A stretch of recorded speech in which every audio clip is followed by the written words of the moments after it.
It was over all my roads. I used to, before I got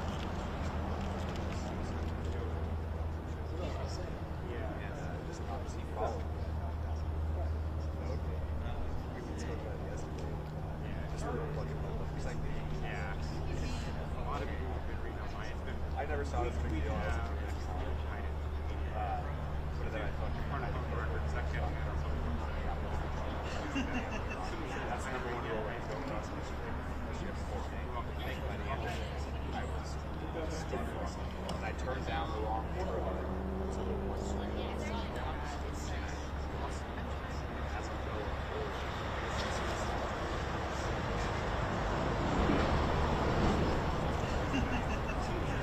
rule right now.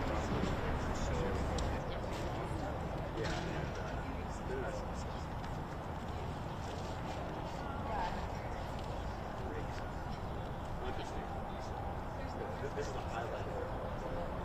They have nothing. Hit this speed bump, bro. Try to get my brakes on.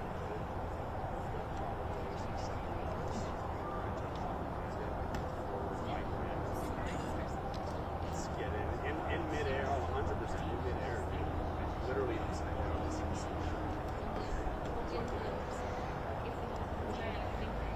Yeah, my helmet. I was wearing like thin, super thin pants. It's like American glasses.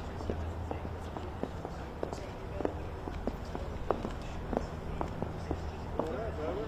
You decided to show up.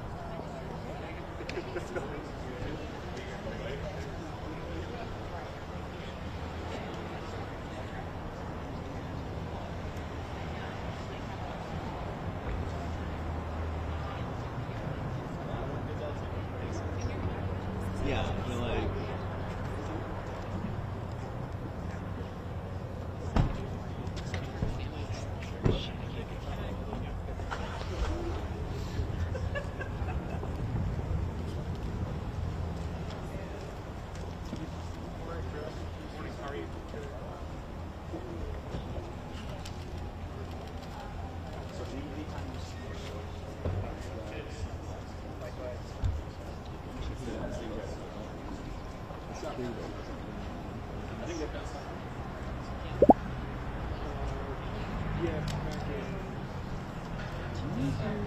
Sorry, it's a little chaotic this morning. I'm like, I can't even find it.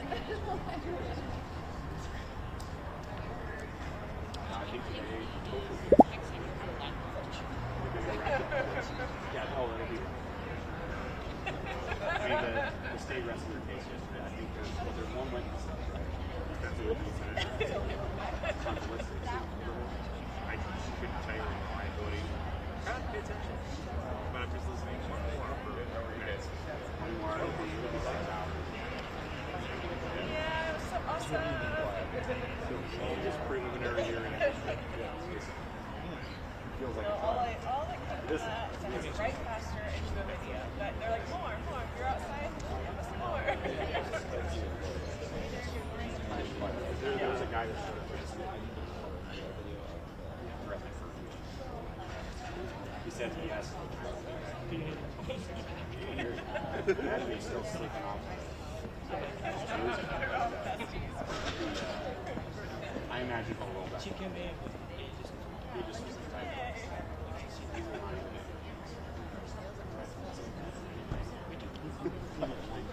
everything there. Interested meeting I can't upload the car lens because obviously it's and everything. I had to try. the crazy is Yeah, I had a series of like 6 voices of a guy commenting around screaming at me about the judge. It's not bad. Exactly what you're gonna do. I was like, pick up the phone and kill it.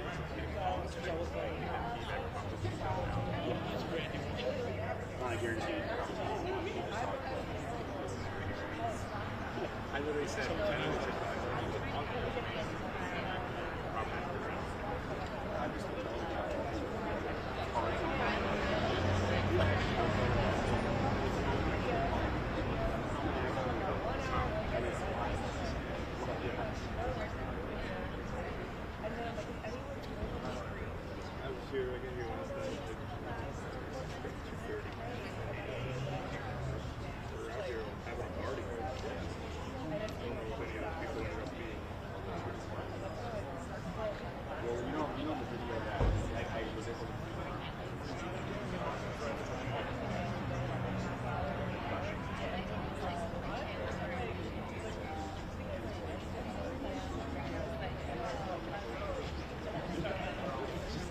This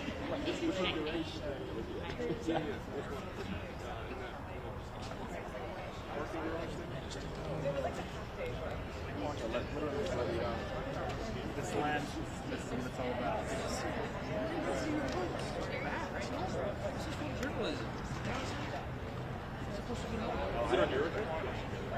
I haven't been consistent. You know, Yeah, congrats on it. someone's like at it and like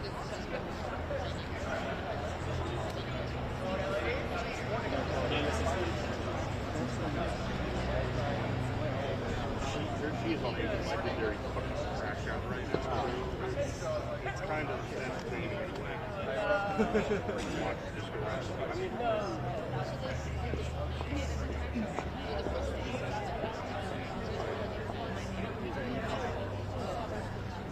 but I've been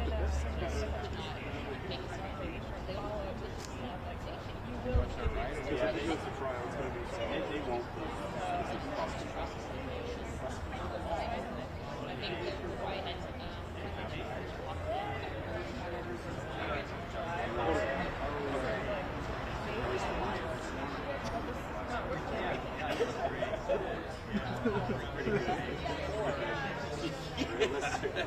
Just for preliminary. Right.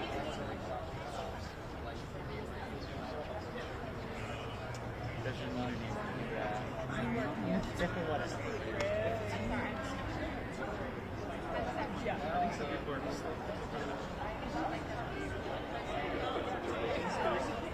how do you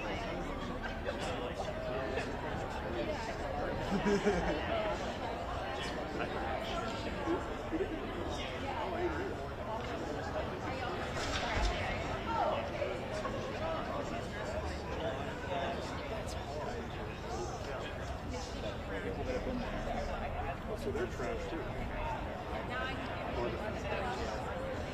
The guy that they hired from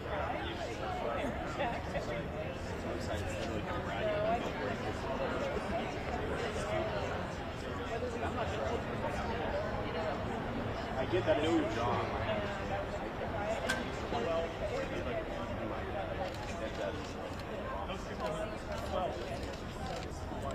I was like, this is scum as anything.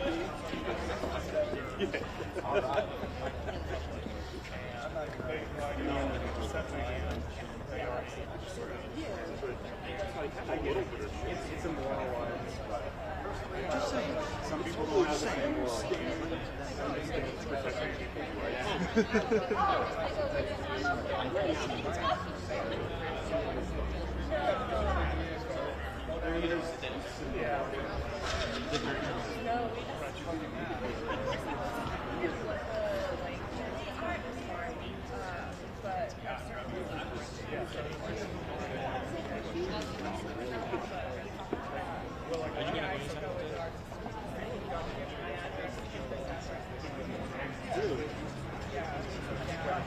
How's it going? Okay.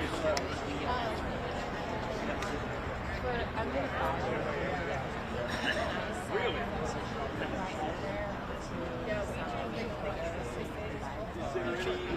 Any overlap?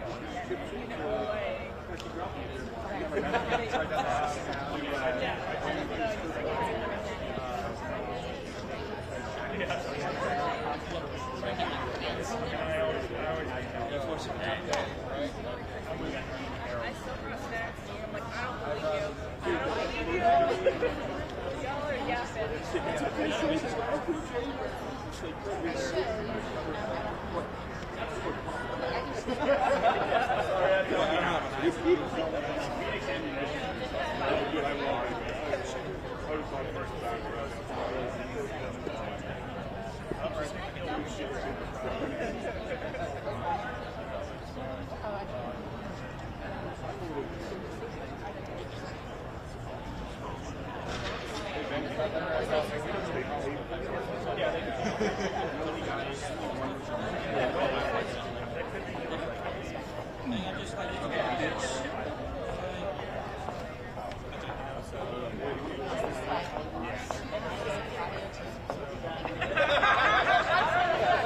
Hey, Brandy. my car. Grab it for you later.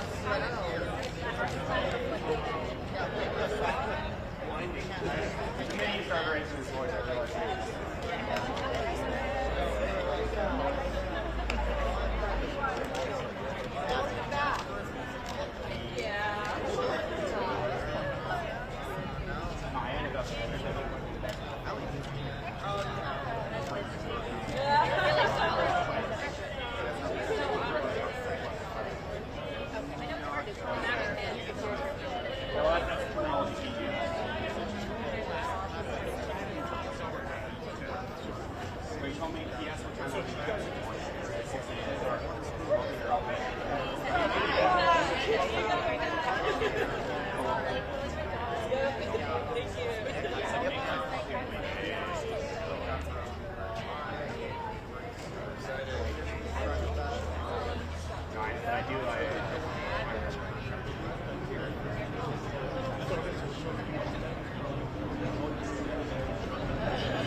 What did I do?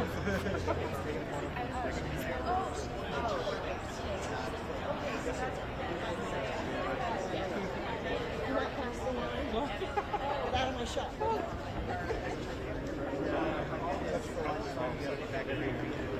I'll grab you the shirt when everyone comes in. Yes.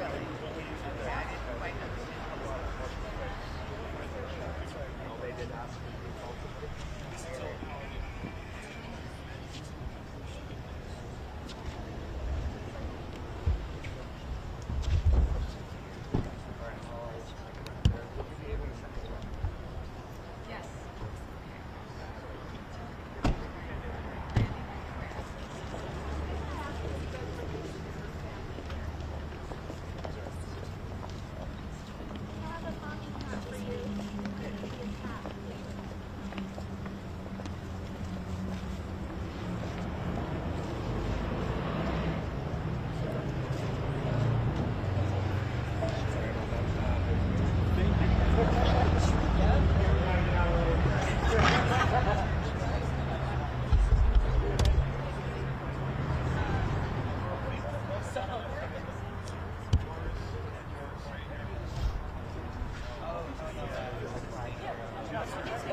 We all know it.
fish out of it. Yeah, it's. I know it.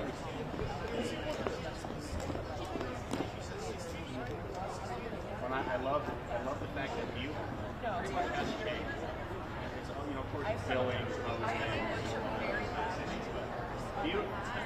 Yes, and they started doing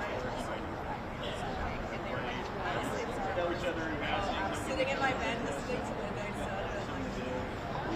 Oh no, I'm like, I don't know. I was like late enough and I was like, my alarm's going off. But I was just like, unless someone's having it. so much that people in Montana, you know, Texas, they have California. Now they have don't Montana, or don't California, Montana.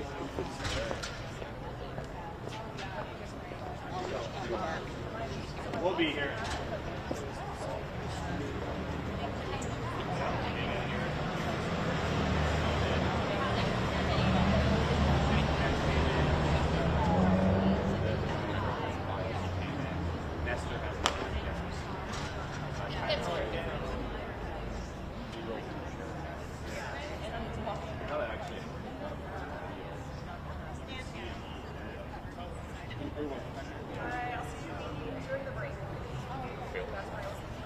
You got any video though? Yeah.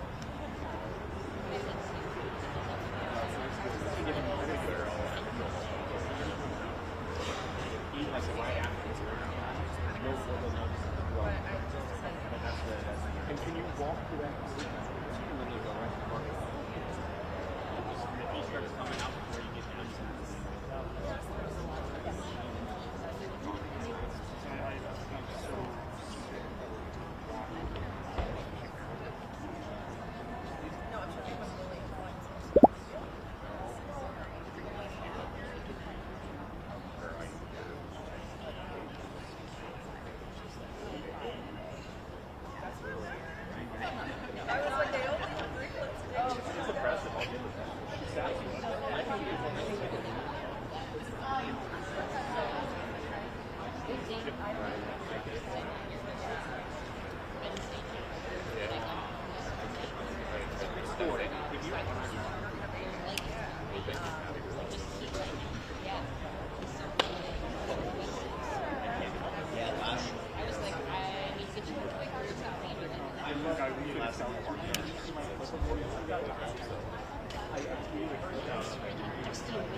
Good morning, Charlie.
Because in the video, just be him explaining the plans.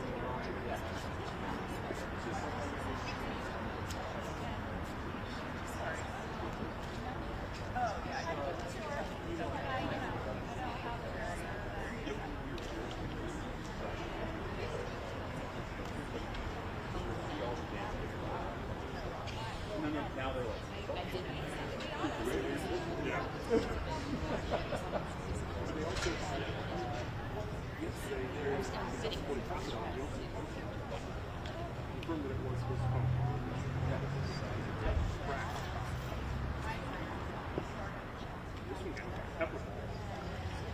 Insights there, Charlie. that's it. Like blocked it. Aura right there.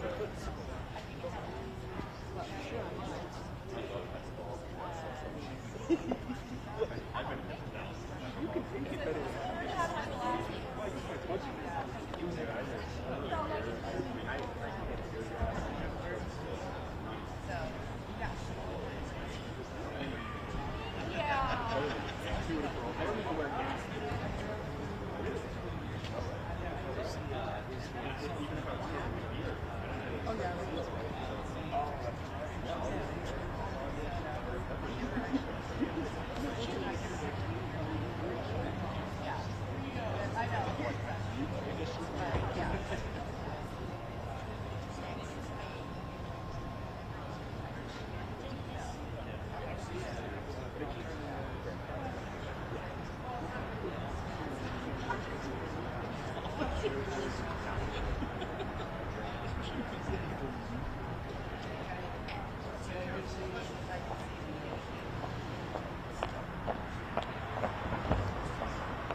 That's pretty much it, right? No one else is going to walk in. No one else is going to walk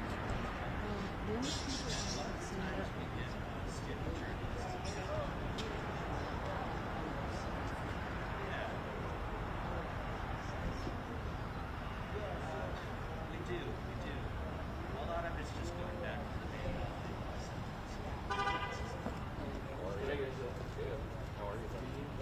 Sure, you might be here.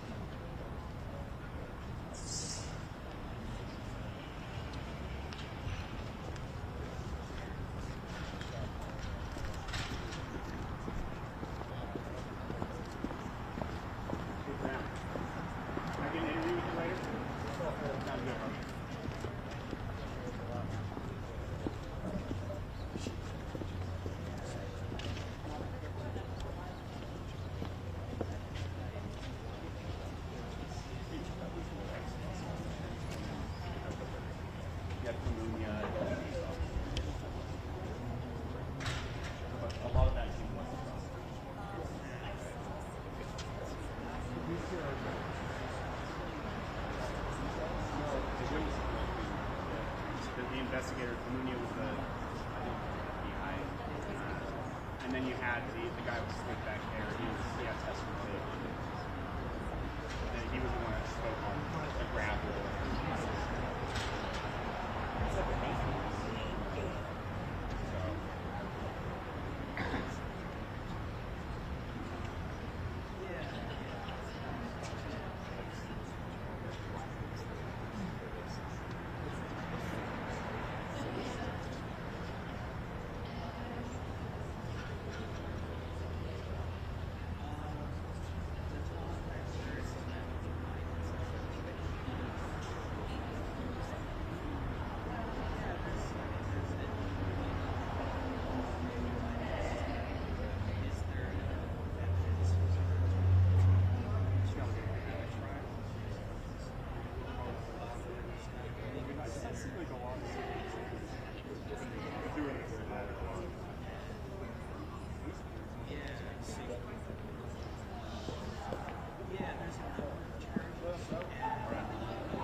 You going in there? Yeah.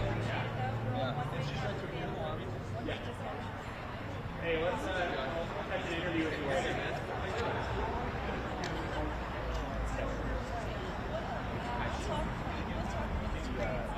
He's everything done.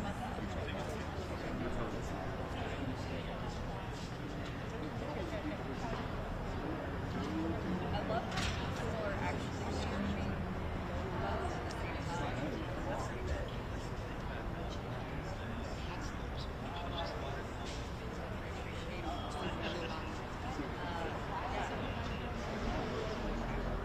I'm not so hidden anymore.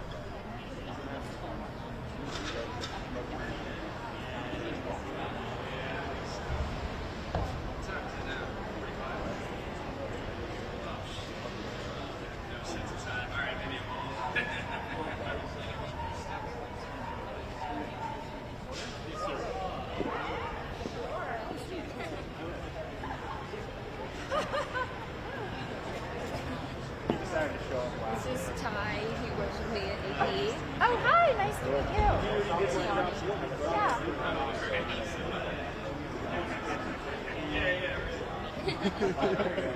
Oh, sorry, yeah. That might make it Oh, gotcha. You think I should care if I ask him this question? Oh, it'll be So this on-brand thing we had lately. I'll get him. I don't need to ask. Yes. Oh, yeah.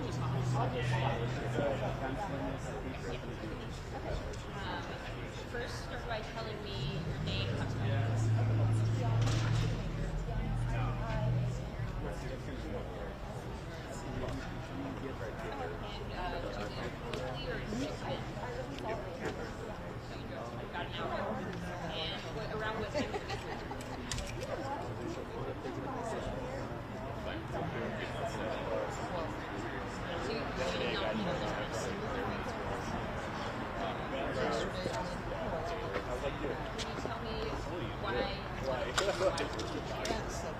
Do you have 3 minutes that you would mind answering a question before you go in, or would you prefer if we catch you after? So we're going to file a brief. Okay. Are you staying for the full day? Yeah. He was actually You gotta do something. Yeah. I have. That's right. Tell all your friends. I have. so the defense is going to file their brief, and the prosecution is going to do as a week to file their brief. What was the last time I saw in Texas? There's another hearing Texas. 10 and 9, where they're going to argue and then he's going to so He's lost, dude. It's just like You see the picture you posted? Like, That's painful. yeah.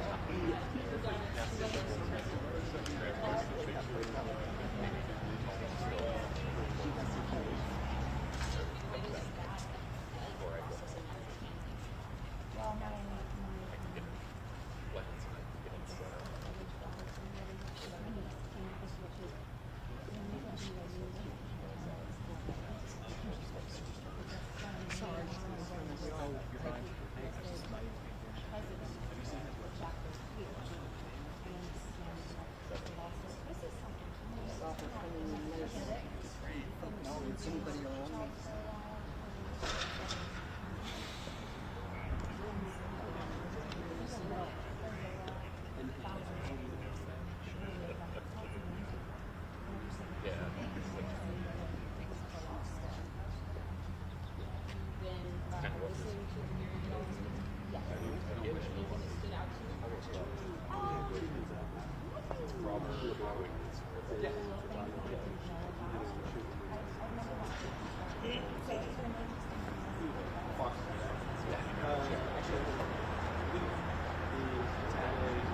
Oh, no, you're talking about yeah. Yeah, no, he's running for drink in Germany. Yes. Yeah, yeah, it's great. You haven't met him yet. He's which newspaper? I'm not sure. The head of it's here too.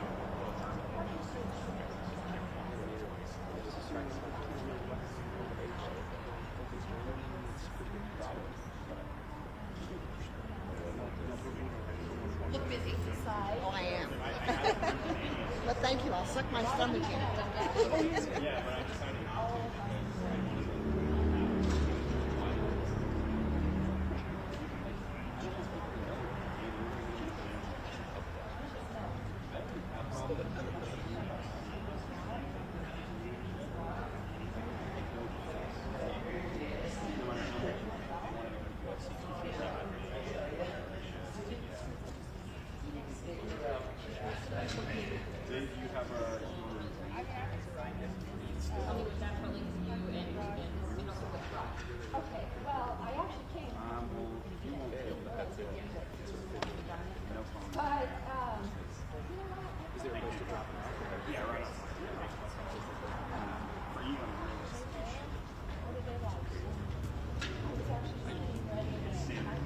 It out. I was going to go through and see what you're not actually trusted in that.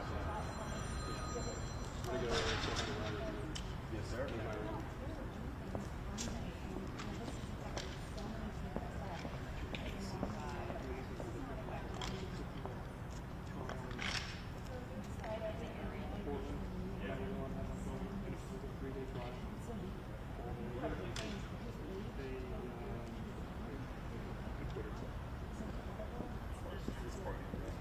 That's about as much as I was saying. Well, the process is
your text too. My name is it's literally right on it.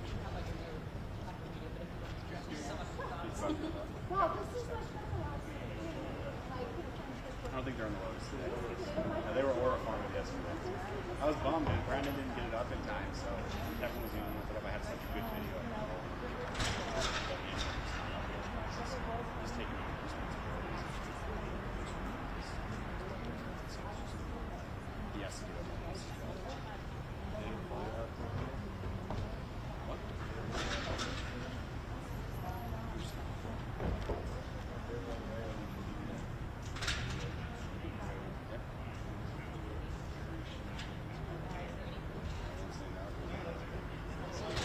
You're welcome, sure thing. Maybe you'll get a chance on the way out. Maybe she'll just I got a little ring stuff in your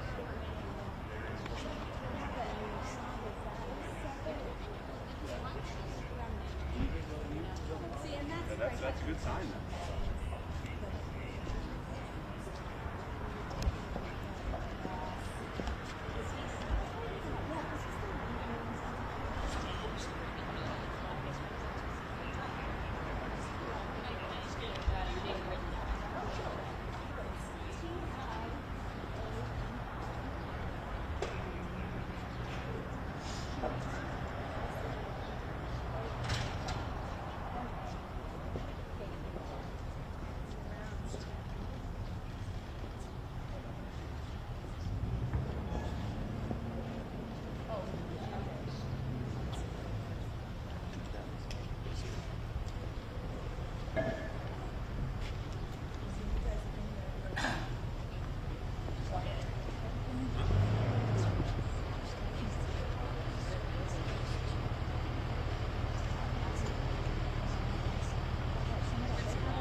He's like this. See when he's coming out.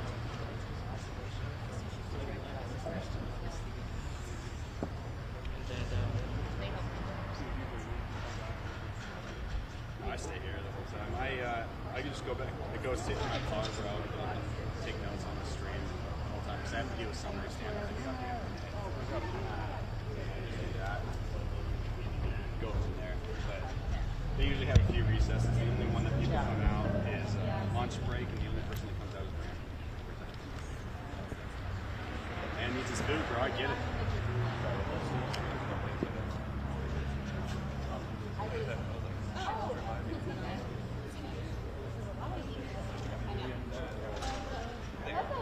Oh, you're very kind. Thank you.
Yesterday wasn't too bad until the end. I got all the blackouts. It's been 95. There's no humidity, but it's dry heat, so it's a big change. I mean, it'll be in the hundreds this weekend.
Where's mine?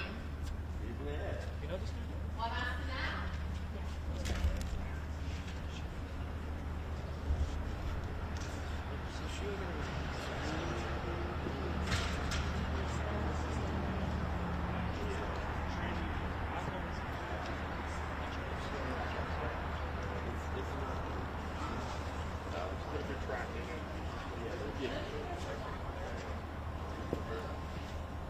Do you do Instagram? You do? Okay, that's what time is. That's so weird. I don't know anybody on any other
Yeah, I'm happy that they only. I mean, I would love to go, but no, Heidi's in for us every day, and so I'm not here watching everything, sending the notes back, meeting her.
You learn a lot.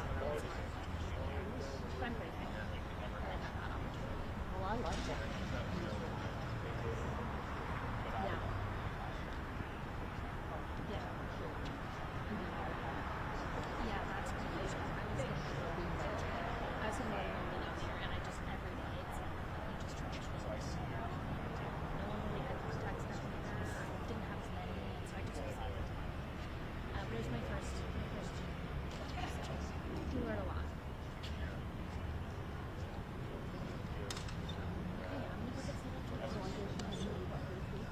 Yeah, I had to physically move.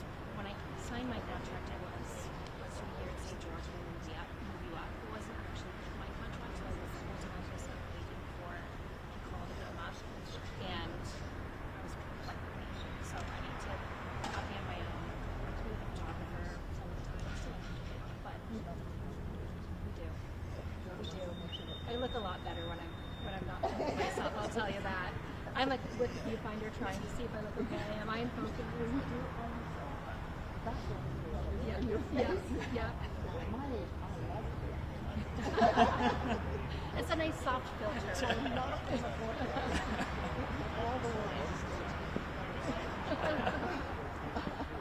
Oh, that's hilarious. Yeah.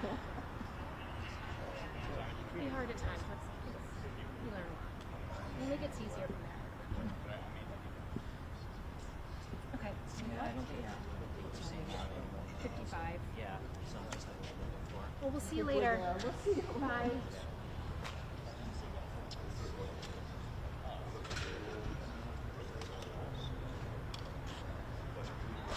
Have a lovely day. Thank you, you as well. We have such lovely morning starts and then it just cooks.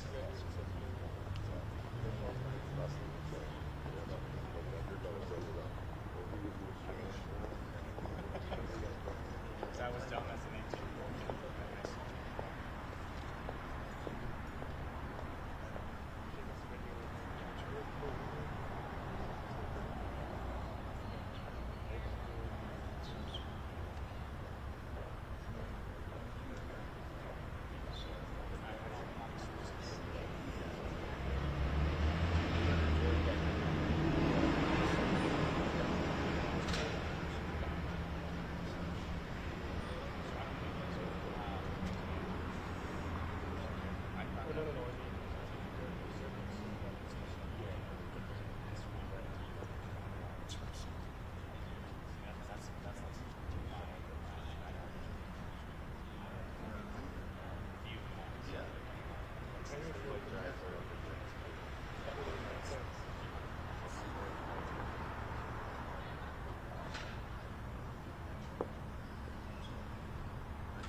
Did you tell him he's late?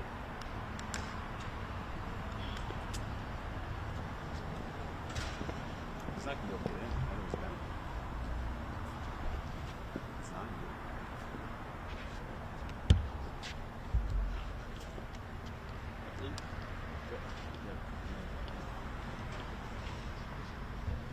Good shots.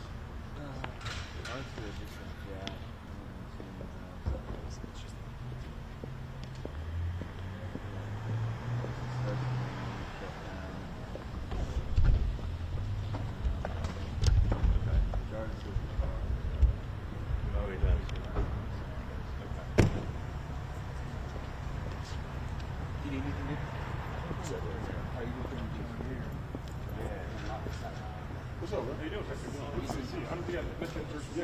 Yeah, thank you guys.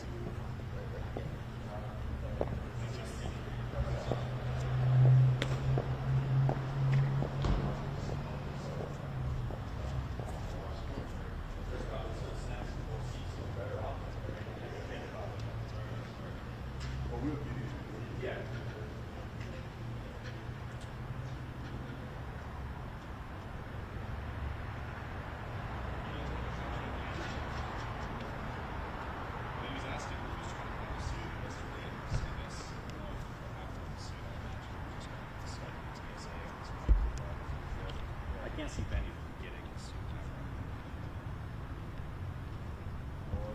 Yeah, something I'll stick around. I have one in the car too. Just in case. Mine, I think mine's gray. Not gray. 34 pounds. Yeah, just holler at me. I'll just be there for a little bit. And then here in a little bit, I might just go and grab the good spot. Ready to go.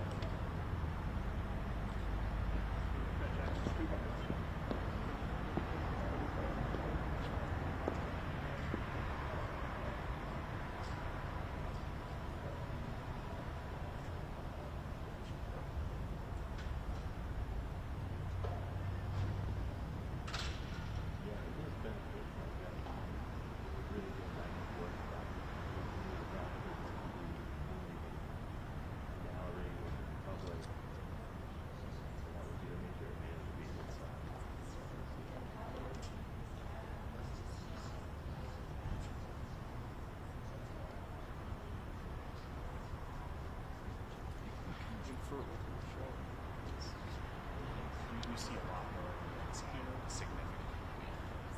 And you get the reactions entirely. It's a big difference. I was talking to Heidi about it yesterday. You know when you get hit by the like instas? It's like dating.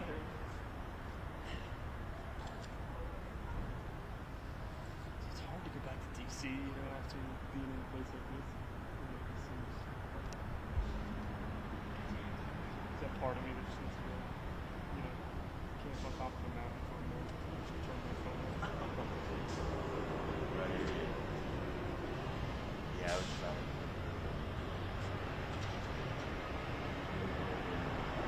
You call it really is number one.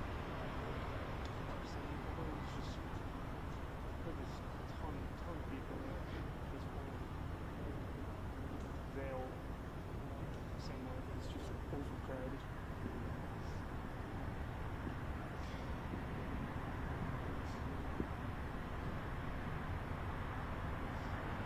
It's a little dry. It's dry for sure. It's not humid.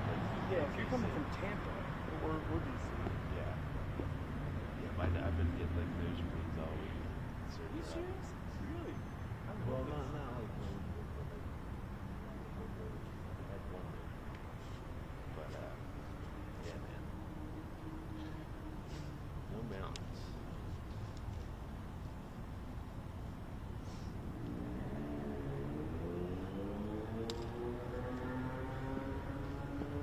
Did you get over to campus?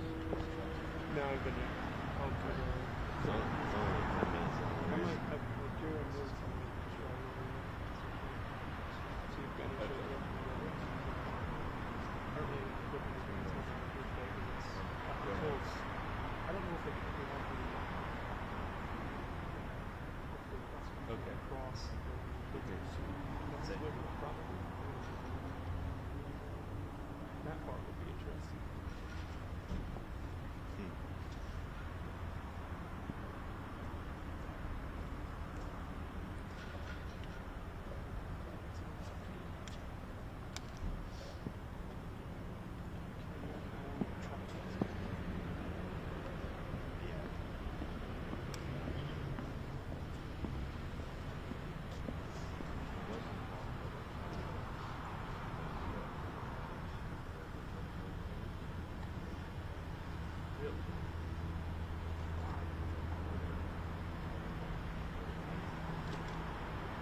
Too many theories and alternatives going around this case, but that was one of them. I don't think, I mean, that probably would be right here saying people.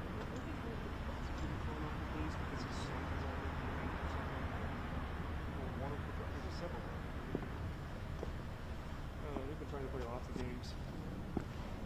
I mean, that doesn't make sense because they all live here. It doesn't make sense that you have a son or a daughter because campus, that is also their. That's one thing Jack was saying too. That was like prosecution is just like local people, but his defense about the Henry Novak guy out of LA, hot shots. I didn't see him walking in person. Yeah, him and Catherine Nestor is the lead there. What was his name? Henry Novak. I think it's N-O-W. I thought that was the guy that white kid that got killed in the UK. And I think that's Henry Noah. Oh, is it really? Yeah. I'm getting it mixed up. It's,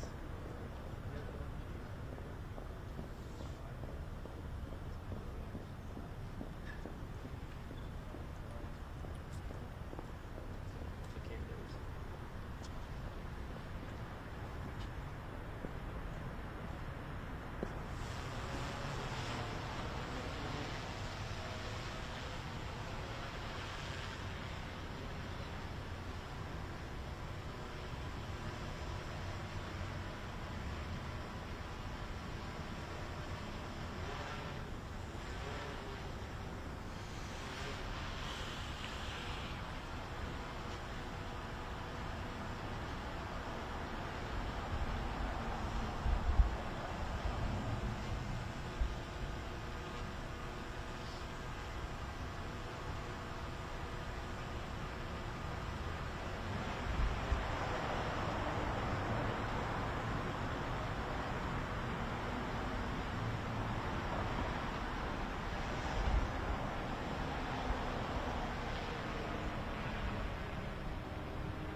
morning, Cora.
or electronic device in the courtroom may be addressed by the court.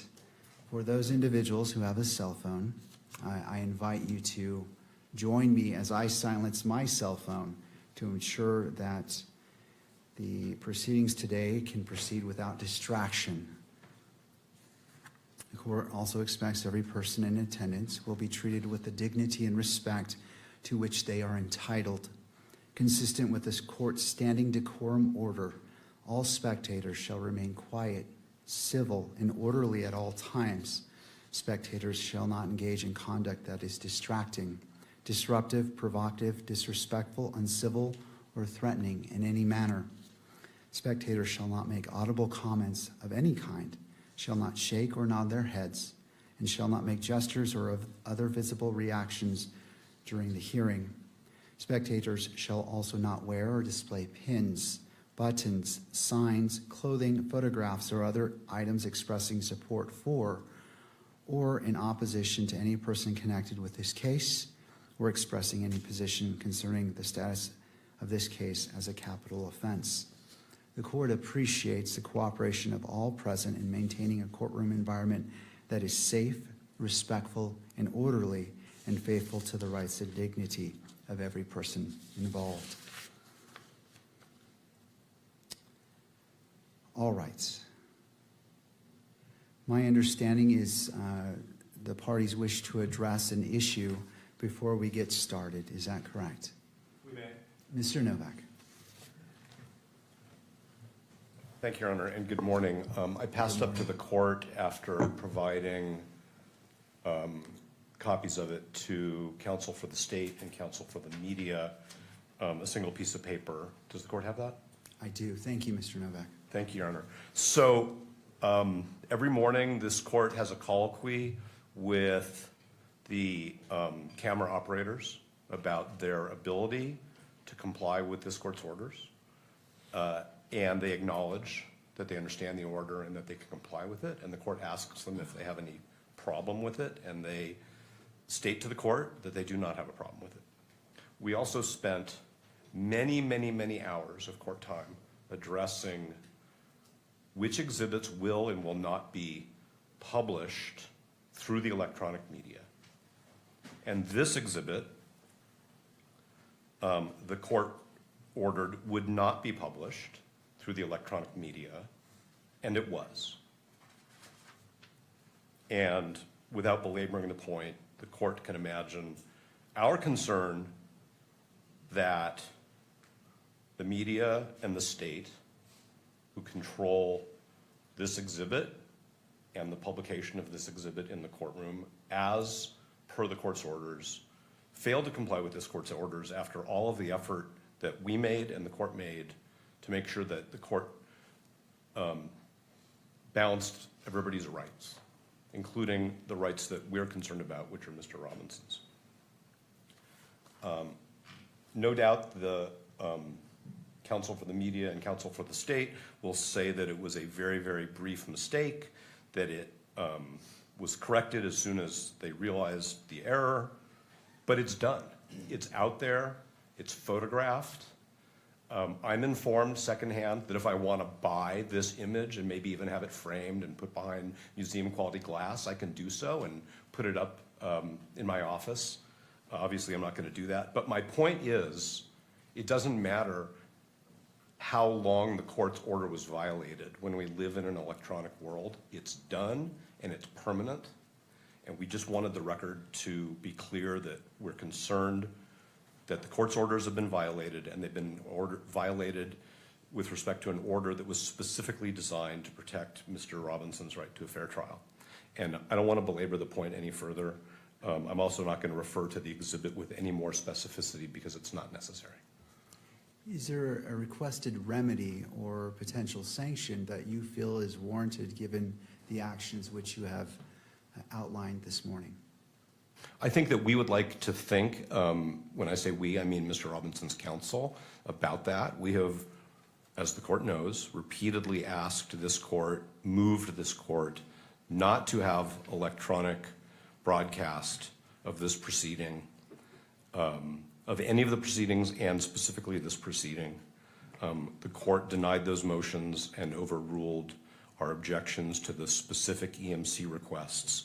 So I think it's a little premature, but I can represent to the court that we will suggest a remedy in advance of the next hearing. Well, Mr. Novak, I appreciate that, but I would ask that if it is something that is concerning, that it be addressed immediately. So I'm not going to wait until this.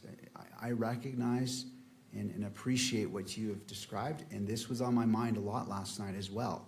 Okay. I don't want to sit on this, so I ask you respectfully to confer with your counsel and come up with that, because I want to address it. I agree. It is concerning, and it warrants examination and to be addressed immediately, especially as we have a little bit left of our preliminary hearing. So I want to give it the weight it is needed, and I don't disagree with you.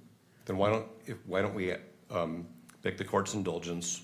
We don't need to empty the courtroom. We can go talk about what we think an appropriate measured sanction would be, and we can bring that suggestion back to the court in a few minutes. All right. Well, before we do that, I want to turn to the state and to the media to address what you've addressed, and then obviously if there's a part two, then therefore. And I appreciate the invitation, and I also appreciate the court's desire to address the consequences, if any, immediately.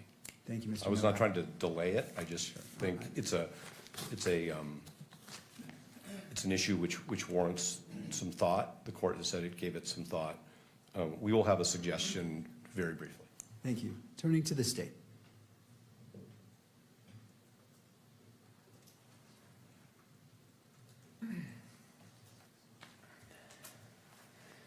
Thank you, Your Honor. I think at the outset it's important to recognize that everyone's doing their best here. The court is, I know the clerks are, I think the media is, we certainly are, and the defense is. This issue came up in the context of an examination of a witness. One exhibit was published. Before the exhibit at issue was also brought onto the screen, I explained what we were going to do, and then the exhibit was brought onto the screen. I reviewed the video last night. The camera captured this for approximately 2 seconds. The camera operator, I think acting in diligence and appropriateness, immediately panned as soon as she realized that there was a new exhibit on the screen. The court took it down. As soon as they realized that an exhibit was on the screen, I immediately instructed my paralegal to take it down, and it was. Defense, I think everyone involved here made quick and appropriate efforts as soon as they realized a mistake had been made to remedy and mitigate that issue. As I explained what I was what we were going to do, defense counsel did not object as that happened. And the reason I bring that up is because of the requirement for timely objections. Moreover, I do want to say this exhibit was read into the record. It was allowed to be read into the record earlier. It is also in an earlier pleading, which is the information. This portion of that exhibit, I understand, is in the information. And it is largely cumulative of Exhibit 16 and 16.1, which were previously admitted into evidence and published to the media. Finally, we are going to be dealing with a lot of publicity when it comes to media coverage, and I think that's really where the remedy is going to be addressed. I understand there may be a remedy that can be fashioned today to prevent this kind of thing going forward or going on in the future in this hearing, but I think ultimately that's where this will be addressed. Any other questions from me, Your Honor? Well, not at this time. I will afford you the opportunity, obviously, to respond when defense comes back. I want to weigh this and taking in consideration, and I find your representations to be accurate as to what occurred. I believe that I noticed it and asked for it to be taken down because I have a live stream on my screen for that very purpose. And the sequence, I believe I made note, and if I'm wrong, please correct me. It's been a long 4 past days, but that's the only addition that I find to the representation. And certainly, Mr. Novak, feel free to correct it if you believe the sequence was any different. I just want to make sure a clear record is being made of what happened in order for whatever happens next to be appropriate and proportional to the actions that occurred. No, and that's consistent with my memory, and I also reviewed the video, the live stream as well in preparation for this issue today. So that's exactly what I think happened. From my perspective, examining the witness, I did not have a view of what was being published to the public and the media, and so I think the court immediately, as soon as it recognized that, brought that to everyone's attention. Thank you, Mr. McBride. To the media.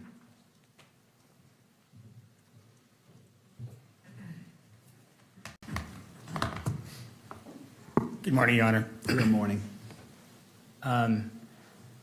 Appreciate the opportunity to be here to speak on behalf of the media.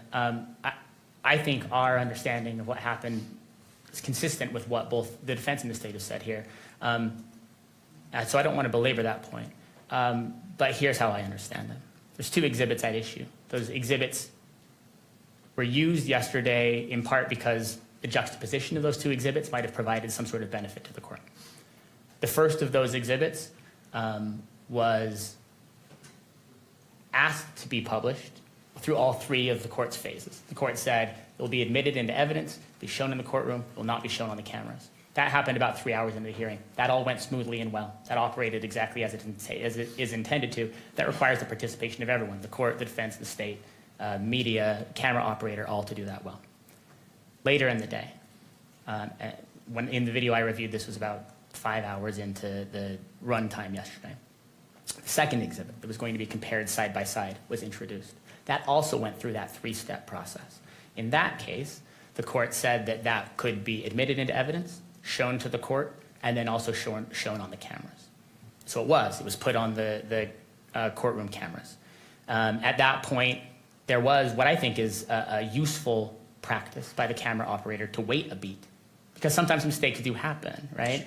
In that case, though, that was authorized. So the camera then panned to the screen, which is set up specifically for the camera operator to be able to capture that. Examination on that exhibit began. Then, because the examination seemed to call for that juxtaposition, without much warning for anyone involved, the previous exhibit that was intended to be juxtaposed was placed on the screen. From, I think, a observer's view who didn't know where the testimony was going without warning. The camera operator, I think quite astutely, within seconds, recognized this is a different exhibit, and recalling the court's prior order, recognized I should pan off, and did within seconds. I think at the time that was happening, the court also caught that and said, let's not do that. Now, and that was the end of it. I think the 2 seconds is about right. I don't want to minimize that. I understand the point that Mr. Novak is making. We are operating in some ways on high wire, and we are trying to place as many nets as we can, and all the parties are working together to try to do that. But in the age in which we live, one of the challenges is that sometimes when something like that is placed on a live screen, someone can screenshot it, and like Mr. Novak said, if they want to put that for sale on the internet, then they can. That's why working together to ensure that even small mistakes like that don't happen is critical. And the media has the media coalition that are given the opportunity and the benefit of being able to be here to run cameras and to take photographs have complete buy-in on that point. There are, of course, people out there watching a live stream that are not part of our coalition that we can't control, and that's why it's so important that we get these pieces right. I do want, without going too far into the evidence, to note not only that several lines of this exhibit are available publicly in the information, but that the full text, every word of that exhibit is contained in a search warrant, in this case, that was initially filed on September 17th. This is in the 4th District, but in a different court. Was held for 6 months, as search warrants often are, but then on March 17th, March 16th, March 17th, was released in full. On page 7 of that search warrant is the full text of this exhibit.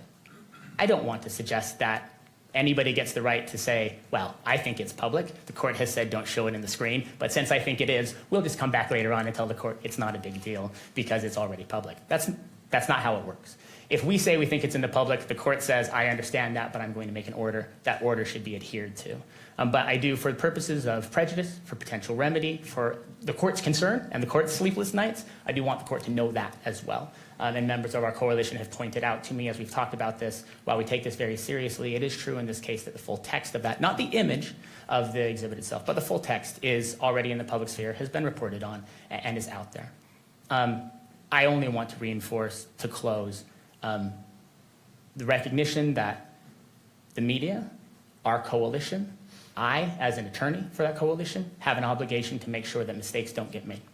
And in this case, even though I believe that the camera operator didn't act in violation of the court's decorum order, didn't do something that was forbidden by that there was an order that said, don't publish this exhibit. And because it flashed on the screen when the camera operator was filming that screen, that did happen. The media is fully bought in. I, as one of the attorneys and the other attorneys for the media coalition, are fully bought in on a goal to make sure that this kind of thing doesn't happen. Of course, I understand Mr. Novak and the defense's need to make a record and make an objection. And I also recognize and appreciate and understand the court's role in trying to make sure it imposes whatever sort of direction, caution, sanction, response that it believes is needed to make sure that its orders are recognized and adhered to. And I want the court to know that we will understand that and will comply with whatever it is that the court orders. Thank you. Anything further before we break? Mr. Novak? We don't need a break. Okay. Well, the court wants a break. I want to review this. I'm sure there is a stream out there. I want to look at it again in order to appreciate the full effect and exposure. I remember it, but given the nature of this and trying to weigh the constitutional rights of all parties, I want to be thorough and look at it exactly.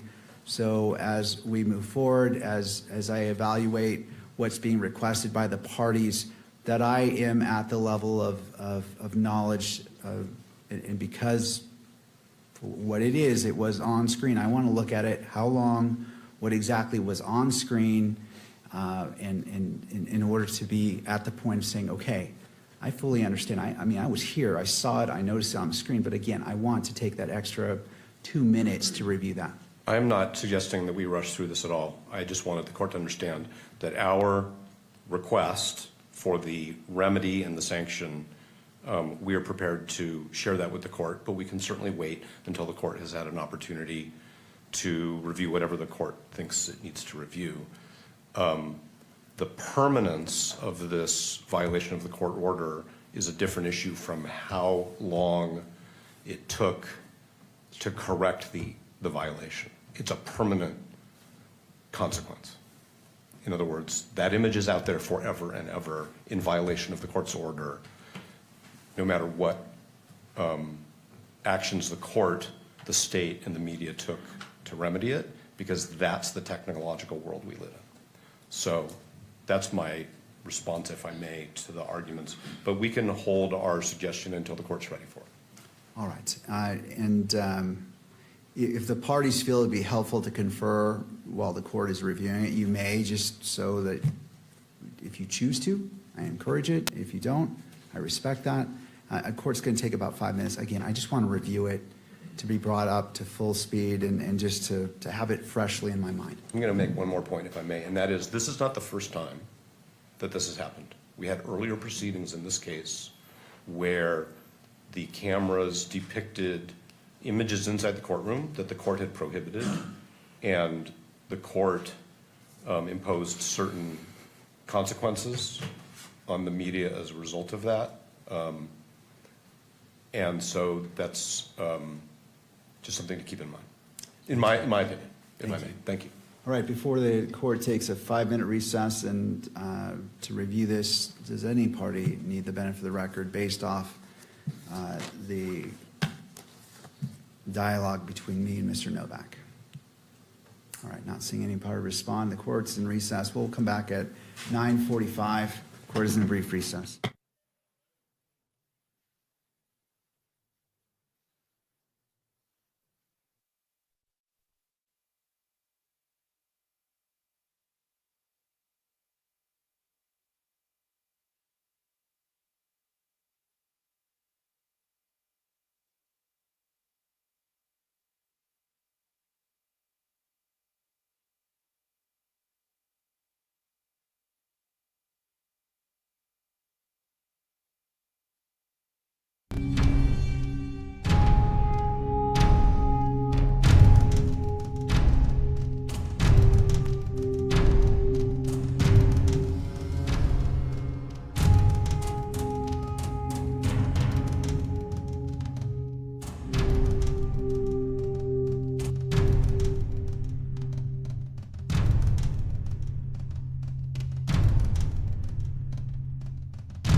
Odes are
Be seated. Court is back in session, noting the presence of counsel on all parties. And where we left off is the court took a recess to review the video. And I appreciate the patience of the parties as well as everyone in attendance when it comes to constitutional matters and balancing constitutional rights and transparency. This court will take the necessary time to make sure it's given the weight it deserves, and it is deserving of every moment that has been spent. Mr. Novak, turning to you. And perhaps before you begin, let me go ahead and make a record of what I noted that is at issue. And after I put this on the record, certainly if either side wishes to be heard about the court's understanding, I welcome your comments. Exhibit 24 was displayed on the monitor visible to the media camera. Exhibit 16 was displayed on all monitors and appeared on the live stream for approximately 3.5 seconds. The camera operator redirected camera before any party called attention to the display of Exhibit 16. Approximately 16 seconds later, the court observed the image and stated, "Let me stop you, Mr. McBride. I'm not sure. Is this being broadcast?" Mr. McBride responded, "Let's take that down." The full text of Exhibit 16 had previously been made public through a search warrant that was publicly available on or before April 2026. The portion displayed on the monitors did not contain the full note and consisted of approximately 78 words. Approximately 15 of those words were included in the information filed on September 16, 2026. In addition, the full note was read into the record during the preliminary hearing. The court previously ordered that Exhibit 16 be admitted into evidence and permitted its display within the courtroom, but prohibited its publication through the camera used for the live stream. And that concludes the findings of the court as it relates to this issue.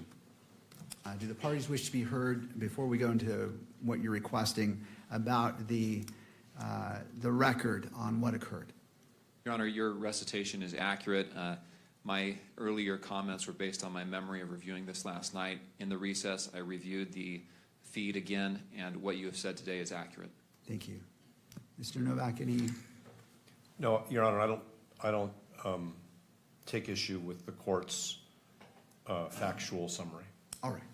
Turning to you, Mr. Novak. Thank you, Your Honor. We're going to renew our request to exclude all electronic media coverage from all future proceedings. That was our motion docketed at number 305, and that included video cameras, still photography, and audio.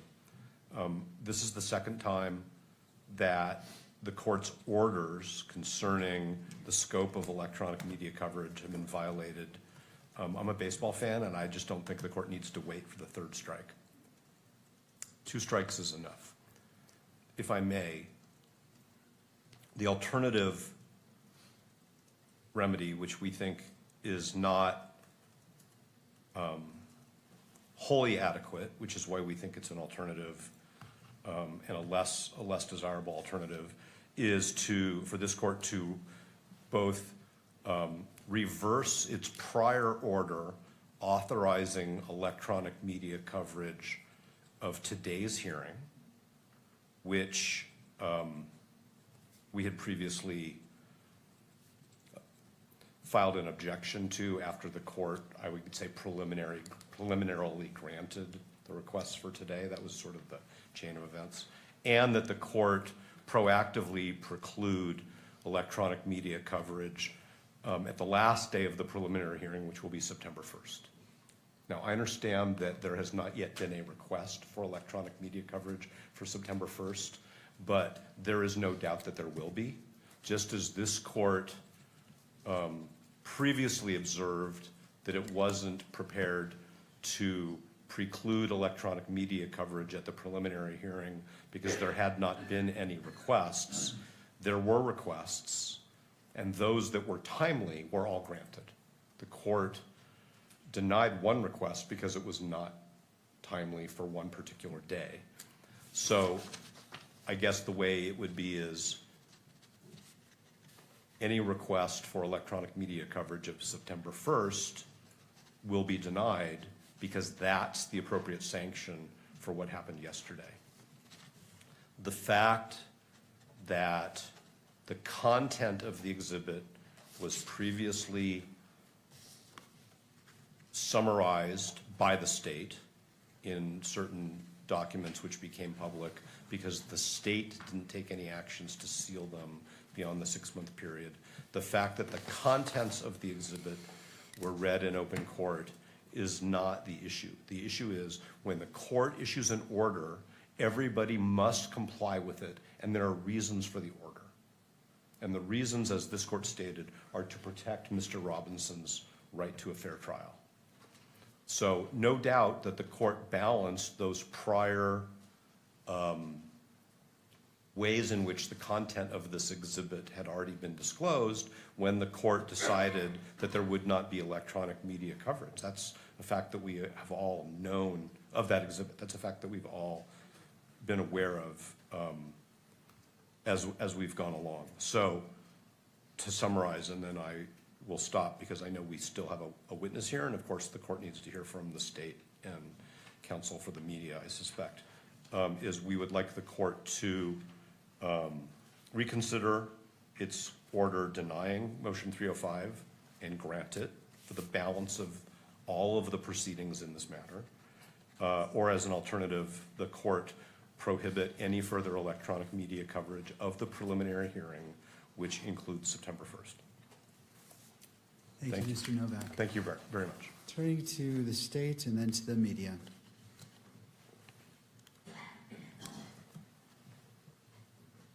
Yes, Your Honor. As to the remedy, we've heard of instances where the media has been able to delay publication of the recordings of the proceedings. We've heard of instances where that has been a short delay of like 30 seconds. I've talked to the media attorney about this, and they do not have the capability to do that right now. My suggestion would be for future proceedings to order the media to look into that capability, and that would be a remedy that perhaps could be used in the future. I think that would be a satisfactory remedy to avoid this type of thing in the future. As to the other remedies requested, we have one witness. The final witness, well, the defense has one witness. That witness is a ATF DNA forensic biologist, and I assume that the exhibits that will be admitted through her will be of that nature. We've already, in fact, admitted the report that she is going to be testifying to. The reports, I should say, that's exhibits 30 and I believe 34. And so I don't think we have, and those have already been published, I don't think we have the same risks or, I'll just say risks with her testimony as we do with some of this other evidence that has already been admitted. Thank you. To the media.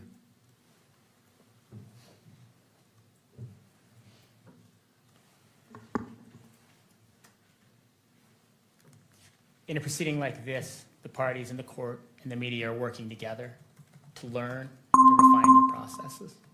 I hear Mr. Novak's remarks about challenges that we've run into in the past. I recall, it hasn't been that long ago, a time when the camera was placed in a location in the courtroom that was causing challenges. The court moved it. When there were challenges with aspects of the court's ruling, the court reiterated those, and those processes improved. We are getting better at this. Media is on board and recognizes the court's obligation and its significant efforts to balance the interests here. In light of the court's ruling, including its recognition that the media operator in this case beat almost all of us to the punch, right? And saw what was happening on the screen and moved away as quickly as they could. We believe that the procedures that the court currently has in place, even if they don't, every moment of every hearing deliver the result that we are intending to deliver. Those processes are working. I don't believe that a further adjustment, much less a sanction, much less a revisitation of something that says let's keep every photographer, every camera, out of this courtroom for every proceeding. In light of the court's well-reasoned and exhaustive rulings, after long briefing on all of this, the court is currently balancing these interests correctly, and we therefore ask the court to allow the parties to recognize that the time we're dedicating this morning represents a reiteration of the importance of these principles. The media and the parties all recognize that. We'll continue to endeavor at all times to do all that we can to ensure that those are adhered to, and let the parties go forward under the current procedures without further order or sanction by the court. Thank you. Any further arguments before the court issues its ruling? No, but thank you for the opportunity. Thank you. And just updating my notes as I'm intending to issue this ruling right now. I'm just making sure that I'm capturing all the points made in the argument right now.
almost done. I appreciate the party's patience. This issue rises to the level that necessitates great care. And as my practice, I don't like to rush or make snap decisions. And I want to give this the full analysis that it's due. So thank you again for your patience.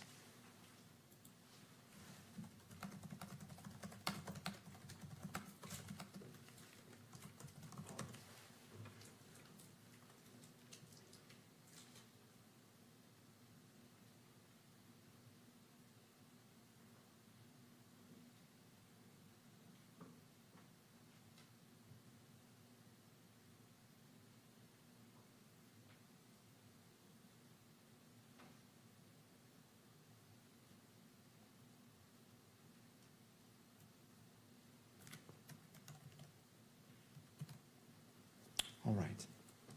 Court will issue its ruling on the request by defense. The constitutional rights of Mr. Robinson and Ms. Kirk are paramount. Although transparency in judicial proceedings is a fundamental interest, it must be balanced against the constitutional rights of all parties. Having considered the arguments presented by counsel and having reviewed the events that occurred yesterday, the court finds that its order prohibiting the publication or broadcast of Exhibit 16 by the media camera was violated. The court agrees with the defense this constituted a violation of the court's order. Compliance with court orders is essential in all proceedings and is of particular importance given the nature of these proceedings. With respect to defense's request as a sanction that the court reverse its ruling on defense motion 305, motion to exclude cameras, the request is respectfully denied. The analysis underlying the court's prior ruling remains unchanged, and the court adheres to its reasoning and conclusions. With respects to the defense's alternative request as a sanction to prohibit all cameras and electronic equipment from today's proceedings, thereby preventing the electronic capture of the proceedings for those inside and outside of the courtroom, the request is granted in part and denied in part. Effective immediately, members of the media shall no longer capture or broadcast any exhibits displayed by the parties during today's proceedings. The court finds this sanction to be proportional and appropriate in light of the violation of the court's prior order. The court reserves this sanction as it relates to September 1st. It is not before the court. There has not been a request for electronic media coverage, and the court won't issue a pre-ruling. When it becomes, that request has been filed and all the deadlines which the court has imposed in regards to the MC filing are in place, if motions are filed, the court will entertain motions in brief argument ahead of the September 1st hearing and address it at that time. This is the ruling of the court. Thank you. Turning to the defense, if you wish, you may call your next witness. Judge, we would like the benefit of the record before we start taking evidence today. Yes, Mr. Grenander, and I'll allow all parties, given the ruling of the court, briefly. And I'll be brief, Judge. And this is in relation to the continued taking of evidence today. And I'll start my statement, Judge, with something that was very insightful that you said the other day. You mentioned, and I quote, "Sometimes you need to take time to save time," close quote. And so that's my purpose for standing up here this morning. We have spent the better part of a day, a little over 5 hours, I believe, hearing from witnesses that the defense has called at this preliminary hearing. And no doubt the defense is entitled to call witnesses at a preliminary hearing as allowed by the rules. But I think it's important that the court remind all parties about the purpose of this hearing. This is a probable cause hearing, as Your Honor has repeatedly stated. The defense has invoked the term reliability many times. And the court, frankly, has found the evidence that's been admitted, the testimony. As a gatekeeper, the court has found it reliable. It's been presented. The exhibits have been found reliable. So any questions of additional reliability are really questions of credibility of the witness and weighing of the evidence. And that is not really what this court engages in at the probable cause standard. And so this is all couched in the context of a likely forthcoming standing objection that the state may lodge if the testimony is long and drawn out and exceeds the scope of the preliminary hearing, gets into areas of a 702 hearing, possibly even trial. We will lodge this objection, but I wanted to just simply state the authority, Judge, behind our objection if we do make that. As your court is well aware, the magistrate at this stage of the case must view the evidence in the light most favorable to the prosecution. And that's cited to in a number of Utah cases, to include State v. Schmidt. Schmidt continues, this means that when reasonable inferences from the evidence cut both for and against the state's case, the magistrate lacks the discretion to choose between them and must leave such a determination to the fact finder at trial. A few other cases I would like to refer the court to. State v. Pledger, which is a Utah 1995 Supreme Court case. Speaking of this standard, the court says, the standard bars the magistrate from requiring the prosecution to address or even eliminate alternative inferences that could be drawn from the evidence in favor of the defense. So even assuming the defense scores points today in calling these witnesses, again, the court cannot really weigh those in favor of the defense. State v. Hester, which is a Utah Court of Appeals case 2000, where there is conflicting evidence, quote, the magistrate may not sift or weigh the evidence, but must leave those tasks to the fact finder at trial. Of course, we're not at trial yet. State v. Virgin, a Utah 2006 Supreme Court case, indicates that a magistrate may only disregard evidence at a preliminary hearing if it is, quote, so contradictory, inconsistent, or unbelievable that it is unreasonable to base belief of an element of the prosecution's claim on that evidence. There's a State v. Drozbecki case, which is a Utah Court of Appeals case 2010. Magistrates may only disregard or discredit evidence that is wholly lacking and incapable of creating a reasonable inference regarding a portion of the prosecution's claim, but must leave all the weighing of credible but conflicting evidence to the trier of fact. And finally, State v. Lopez, a Utah 2020 Supreme Court case. Speaking of this probable cause standard at a preliminary hearing, the court said, under this low bar, it may be difficult for the defense to overcome a prima facie showing of probable cause. Even an alleged victim's recantations may sometimes be insufficient, given that the magistrate must view all evidence in the light most favorable to the prosecution and draw all reasonable inferences in favor of the prosecution, close quote. Judge, Your Honor has heard 4 days of testimony now. The evidence is overwhelming. It's devastating. And the question needs to be asked, the purpose of continuing with testimony if it's long and drawn out. Of course, the defense has the right to call witnesses, but it needs to be within the context of this preliminary hearing. So again, we may be lodging a standing objection of relevance and exceeding the scope of this hearing. That's my record. Thank you, Mr. Grunander. Do other parties wish to be heard as it relates to Mr. Grunander's statement? To the defense?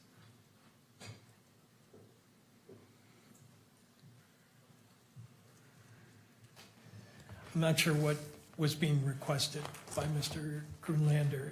As I indicated to the court during the testimony of the last witness, we had discussion with the state prior to the start. We had a scheduled date for the court to rule on objections. And the purpose of that hearing was so that we wouldn't have to fly witnesses out from the East Coast if there was going to be a standing objection. Prior to that hearing taking place, the state contacted us after they had participated in interviews of Ms. Oliver and the other experts, and indicated to us, and we indicated to the court, that there was going to be no standing objection to the testimony of these witnesses. So if he's lodging a standing objection now, I think he's waived it, or he should be stopped from asserting it given the circumstances. I didn't hear that he was asserting that, and I intend to keep this next witness focused on the issue that I think is relevant, which is the state presented DNA reports through a non-expert. They selectively read into the record a portion of those reports which left an extremely misleading impression of the significance of that evidence. So I have the author of the report here, and I'm going to hopefully educate the court on what the limitations are of the report, and that's it. I hope to be done with the witness by noon, direct and cross, and that will be the end of it. All right, thank you, Mr. Burt. And before I have you call the witness, just want to make sure that the media had a, well, I'm not sure if the media needs to be heard on Mr. Grunander's response. No, Your Honor. All right, thank you. All right, Mr. Burt, you may call your next witness. Thank you. Call Miss Oliver.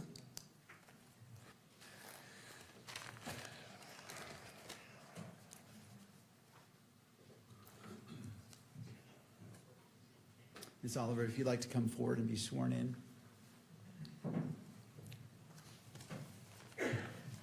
You do solemnly swear that the testimony you shall give in the case now pending before the court will be the truth, the whole truth, and nothing but the truth, so help you God. All right, ma'am, you may be seated.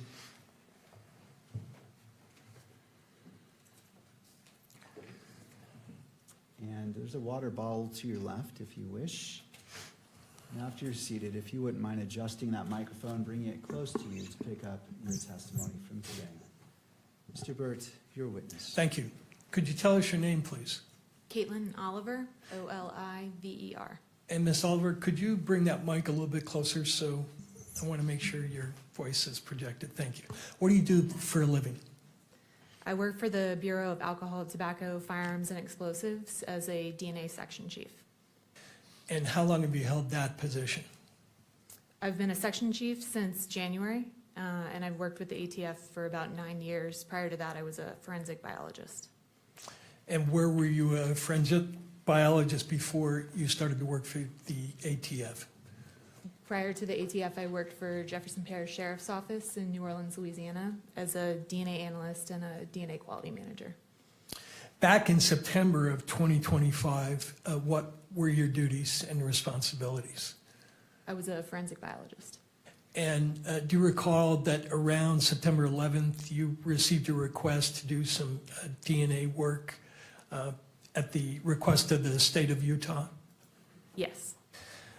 Could we display State's Exhibit 30, which is in evidence?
For instance, the next sample down, 1.2, where the state read paragraph D, admitted paragraph F, you state in F, based on this calculation, there is evidentiary support for the inclusion of Tyler Robinson, correct? As a possible contributor. Correct. Mr. Burt, I just want to interrupt. Sure. I was made aware of a question about the media as it reflects this order. So the question was whether audio could be transmitted, and my ruling covered the video display of any exhibits. And so I just want to make sure that's the understanding of all the parties, that the audio of your portion discussing evidence is that you understand that that's going to be captured by the camera and displayed, but not any exhibits displayed. Is that your understanding? That is my understanding of the court's ruling, yes. And to the state? Yes. And to the media? Yes, Your Honor. There might be concern about the actual monitors at council table and the podium. Any clarification on that? Well, that's why I give my notation at the beginning of the morning that the parties are responsible to monitor their monitors. And that's there because they're entitled to view it, but they're responsible to ensure that the monitors, as the camera is picking up the courtroom, it's directed not to focus on the monitors, but inevitable capture may occur, and that's why that instruction is given. Your Honor, Jeff Nye on behalf of the victim representative. We cannot see it in court from where we're sitting, so I don't know if there's a way for us to view the monitor. I don't understand what you're saying. It's not being published on this It's one. not being published on the monitor to the court's right. Right. The order of the court based as a sanction is no exhibits will be displayed. In the courtroom entirety? As it stands right now, yes, that's correct. Well, Okay, please approach the lectern.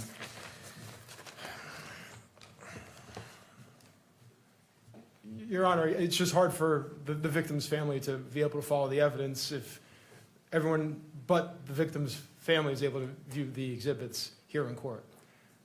Thank you. I appreciate your concern. This monitor is not on either. So it's only the attorneys. The attorneys have a right to view what exhibits are being displayed, to make their motions, objections, and to see it. It is the court's discretion on what's displayed in the courtroom for publication, and the court issued a sanction given the events of yesterday, and that's the court's ruling. Your Honor, I just asked the court to consider the victim has the right to be present, obviously, at the hearing. And the presence without being able to see the exhibits, again, it's our position, is not meaningful. Thank you. I appreciate your concerns. Mr. Burke.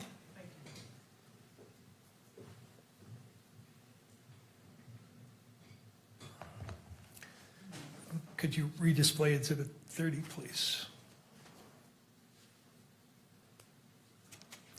And again, while he's doing that, that same conclusion where you include the language, go back to that page, please, 5. Use the term, there is evidentiary support and possible contributor. I want to focus your attention on the words evidentiary support. We've had a prior witness testify that, from the FBI, testified that they use a scale and they characterize the support along the lines of strong. Are you familiar with that type of a scale? Yes. Does your agency employ that scale? We can come to 5 conclusions at our agency, so there can either be exclusion, limited support for exclusion, uninformative, limited support for inclusion, and support for inclusion. And I take it from what you just said, you don't use these qualifiers strongly. The words strongly include things of that nature. Yes, we don't use a verbal scale at our laboratory. Is that a scientific phrase when you talk about instead of saying that there's support for an inclusion, you instead say there is strong support for the conclusion? So our laboratory doesn't use a verbal scale due to the fact that they add subjective words to the front of this word support. It is our stance that the likelihood ratio statistic, the number stands on its own. So we report the likelihood ratio and either support for inclusion or support for exclusion. Thank you. Would you go to page 8 of the report and highlight the very top of the first 2 sentences? You included this language in your report, correct? Correct. And in fact, you included this language in all 3 of your reports, referring to the conclusions conform with the relevant Department of Justice policy on uniform language. That's correct. Right. And why do you include that language in all 3 of your reports? It's standard language for our reports. Our reports adhere to the DOJ Ultra statement. Okay. And could you go now to Exhibit Oliver 4 for the witness only? Not admitted yet. Are you familiar with this document, the Department of Justice Uniform Language for Testimony and Reports for Forensic Autosomal DNA Examination using probabilistic genotyping systems? Yes, I am. Right. And would you go to page 4 of that document, please? And the court has heard some prior testimony about this Department of Justice directive. What is ATF's, what is your understanding of what the qualifications and limitations are that are required by this policy of the Department of Justice? What are you not supposed to be saying in connection with the reports that you wrote in this case? There's a few things that the Ultra document states.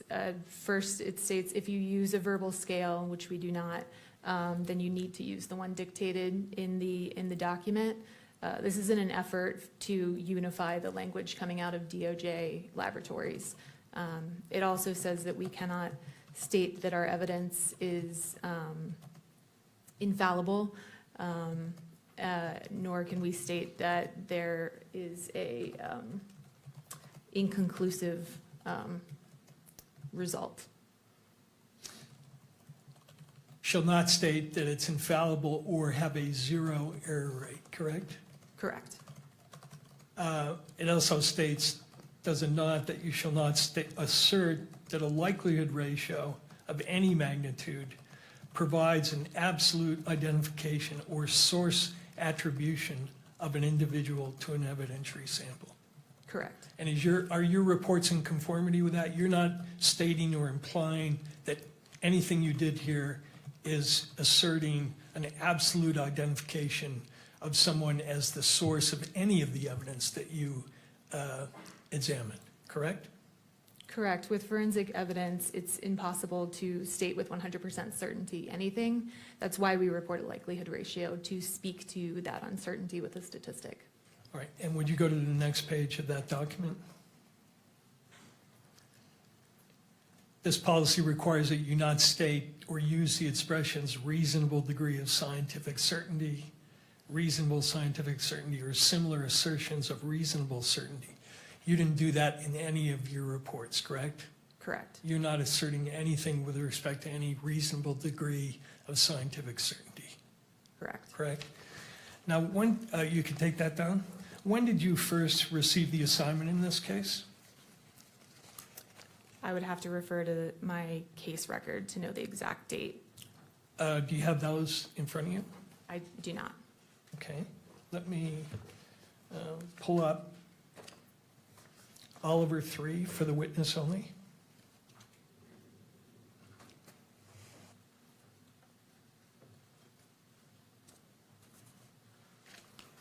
And go to the third page. Does that third page help refresh your memory on when you may have received this case? Yes, on September 12th, 2025. Okay. Is that when you first started doing work on the case, do you think? Yes, it is. Now, prior to doing work on the case, did you receive permission from someone to consume any samples in the case? Yes, I did. And could you go to page 15 of those case notes, please? Again, for the witness only.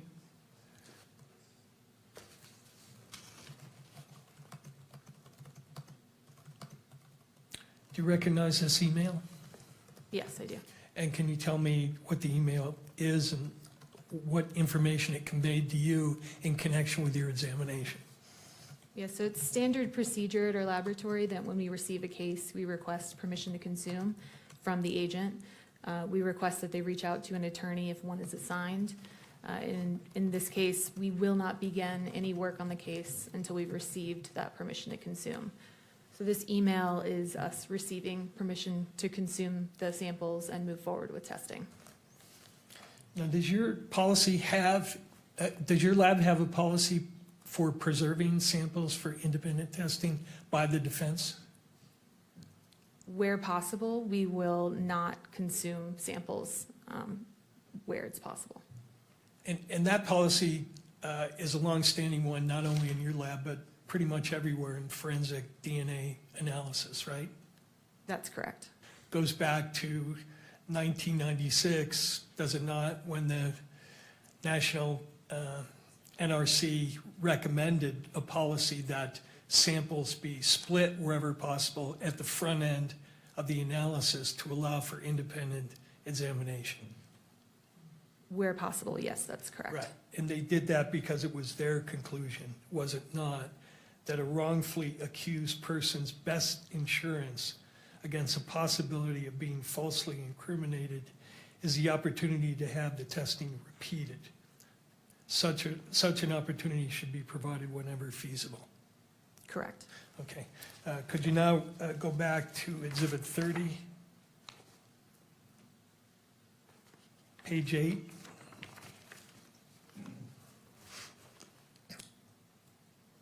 Were certain DNA samples consumed in your analysis? Yes, they were. And for the record, are those listed on page 8 of your report? Yes, they are. Which samples were entirely consumed in your analysis? That would be exhibits 1.4, 1.6, 1.9, 1.10, 1.12, 2.1, 3.1, 4.1, and 5.1. Okay. Then are there a number of samples listed above there in the report where you say the DNA extracts will be retained? And then you list 1.1, 1.2, 1.3, 1.5, 1.7, 1.8, 1.13, 7.1, and 8.1. Correct. Does that mean that those are all swab samples, correct? They were swabs, yes. All right. Does your report mean that you consume the swabs, but you have some liquid extract remaining as to those samples? Correct. Now, are all of the samples, let's talk about the samples in Plaintiff's Exhibit 30. Were all of the samples you looked at there mixed samples? I refer to my tables in my report. Sure. Go to page 2, please.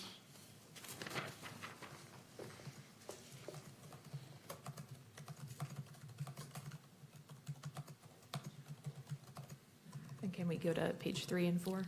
3 and 4, please.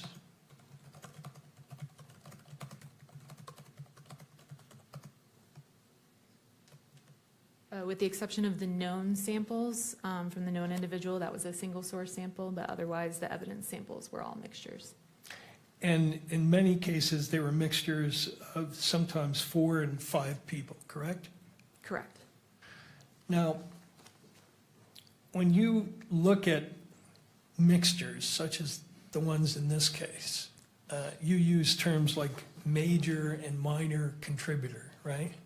Correct. Is that language meant to convey that anything with respect to activity of anybody who might be assigned to that DNA weight? In other words, are you saying the person you label as a major contributor was engaged in any sort of activity? Is there any connection between the use of that language and activity? None of the testing that I performed could speak to activity or what activity led to the deposition of the DNA. So nothing in your report, if somebody reads that and says, oh, this one says this person is a major contributor, you're not commenting on anything about the person's activity, correct? Correct. And is it true also that there are also several other limitations concerning the language of your report that it's important for courts and people who are reading the report to understand?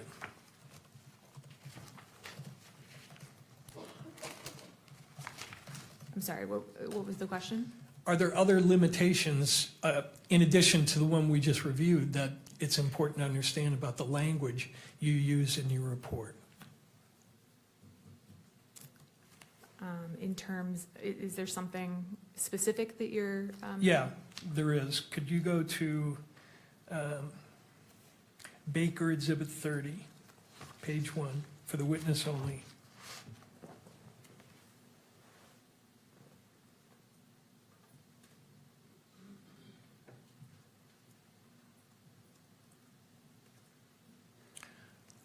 Are you familiar with this publication? Yes. This is a publication by the National Institute of Standards and Technology called Forensic DNA Interpretation and Human Factors. Correct. This is put together as a guidance document for practitioners on what, to simplify it, essentially what to say and what not to say. I don't know that I would call it a guidance document. NIST is not a regulatory body for DNA testing. It was a report that looked into forensic DNA reporting and specific human factors that could affect our testing. So they may have had recommendations, but as far as them being a regulatory body that's issuing guidelines, I wouldn't state that. Okay, that's fine. Could you go to 136, please?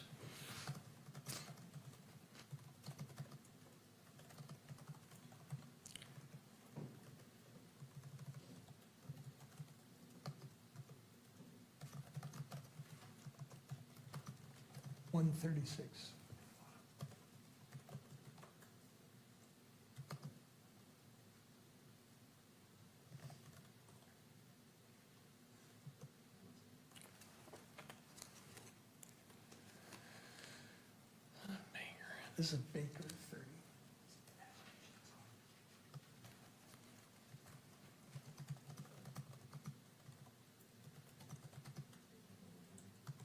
Keep going.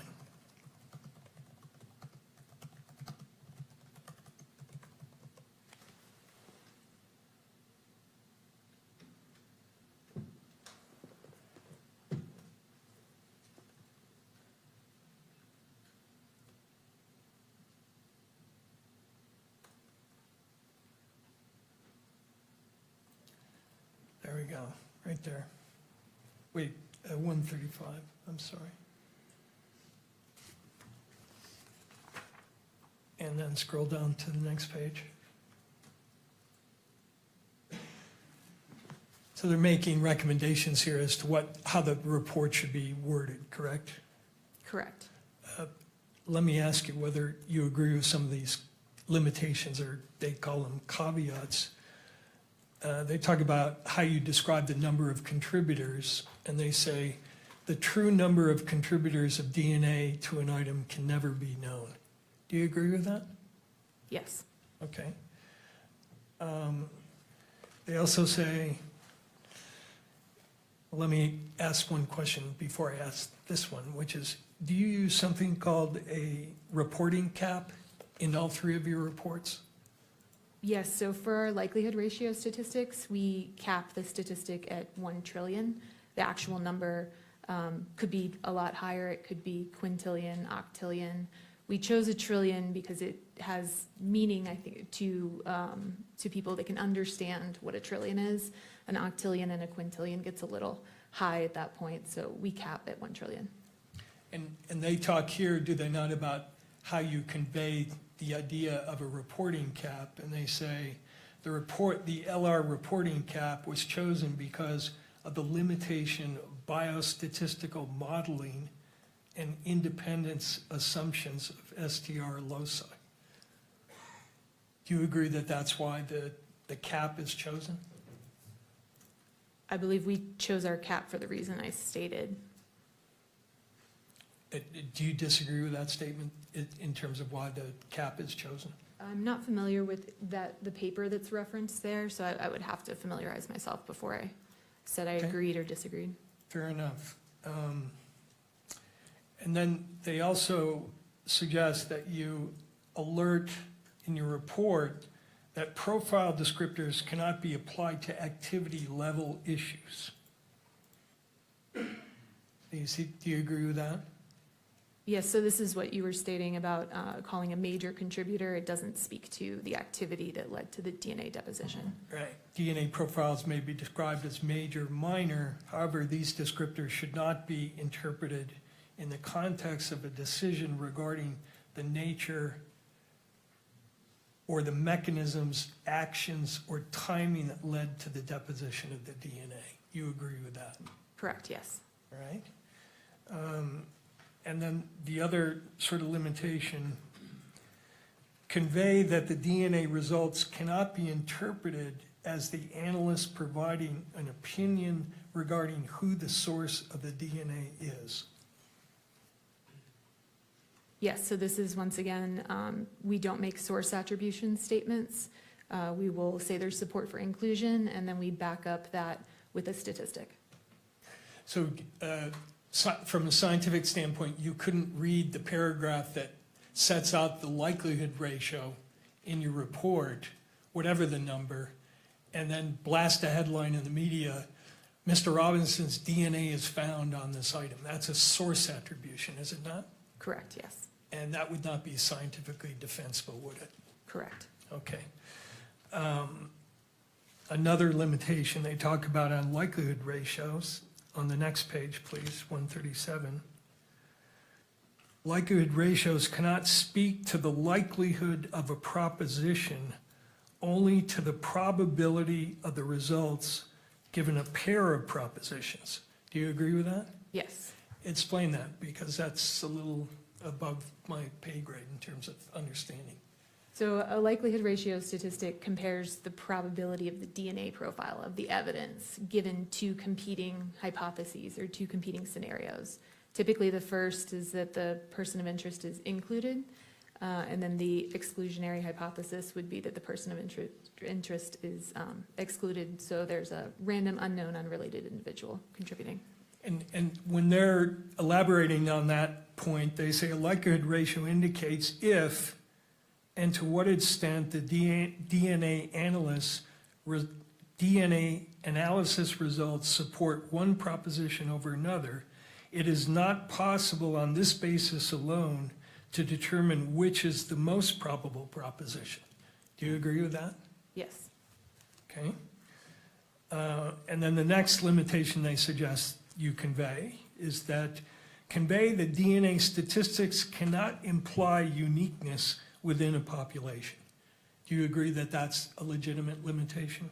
Yes. And explain what that means. Does that go back to the issue of source? You can't assign a source to a DNA sample?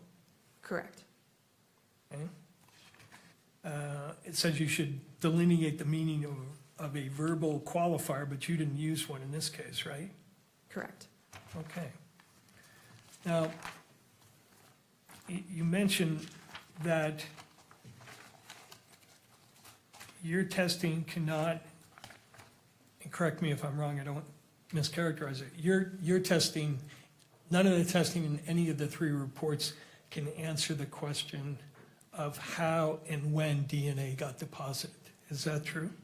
That is true. DNA can't speak to the activity that led to the deposition of the DNA. And the report says, with regard to that issue, with the increased sensitivity of DNA techniques and sophisticated software, a DNA profile may be developed even when the contributor of that DNA never touched the item or area that was swapped. Alternatively, a person's DNA may be present when they were not involved in the crime. Do you agree with that? Yes, once again, I cannot speak to the activity. Can you explain how it's possible that a DNA profile may be developed even when the contributor of that DNA never touched the item or area that was swapped? So it's possible if, say, the pen that you're sitting there using for the week, you say hand it off to the judge, and the judge then touches it for a period of time, and then I swab it. It doesn't speak to who handled it last. I could test that. I could get both of your profiles. I wouldn't know which person was the last person to handle that item. All right. And similarly, if you had a lot of DNA on your hand, we shook hands. I then went to pick up an exhibit, a gun. I touched the trigger of it. Your DNA could be on that trigger, right? It is possible, yes. Okay, even though you never touched the gun. Yes. And that's why, because of those possibilities, you can't make any assessment of how or when DNA got deposited, correct? Correct. How long can DNA persist on an item? DNA is quite stable over time. It can be broken down due to environmental insults, so things like heat and humidity are known to break down DNA over time. But I couldn't give you an exact number. Were certain of the samples that you tested in this case degraded samples? There was degradation present in some of the samples. And what can cause degradation? Like I said, there's environmental insults, heat, humidity. Now, the second report that you wrote had to do with a Dremel item that was taken from Mr. Robinson's home? Correct. And did you request certain what are called elimination samples in regard to items that were recovered from his home? Yes.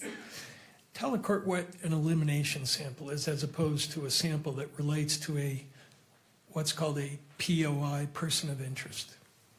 So an elimination sample is a sample taken from a known individual that it may be assumed that they could have come into contact with it. If I were to, say, swab your vehicle, then I would want your DNA sample as an elimination to eliminate you in order to look for any additional DNA that may be there. And you say they're assumed contributors because depending upon the location, for instance, somebody's house, you would expect if there were multiple people in that house that perhaps everybody in the house could contribute to a certain DNA result. It's possible. So you'd want samples from all those folks to see if they contributed to an item that would be associated with a place where they congregated. Correct. And I noticed from your case file that you also requested, but I don't think you received, elimination samples from agents who were involved in this case. Correct. Why do you request those samples? The type of testing we perform is quite sensitive, and so it is a standard practice that we request elimination samples from any of the investigators involved in order to potentially eliminate them in case they could have contaminated the evidence. Okay. Now, in report number 157, if you could bring that up, please. Oliver 157, which has been admitted.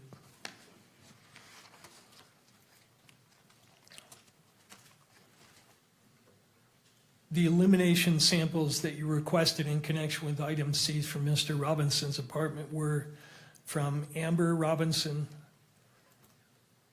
Matthew Robinson, and Lance Twiggs, correct? Correct. And that's because you had information that those people were associated with the house. Correct. And when you tested or compared, first of all, you determined their DNA types, right? Correct. Then you compared their types to what you found on the evidence. Correct. And for a certain number of those samples, you found the presence of DNA of your elimination samples, not because they were suspects, but because they were associated with the premises, right? There was support for inclusion of some of these individuals, yes. Okay. And if you could scroll down to page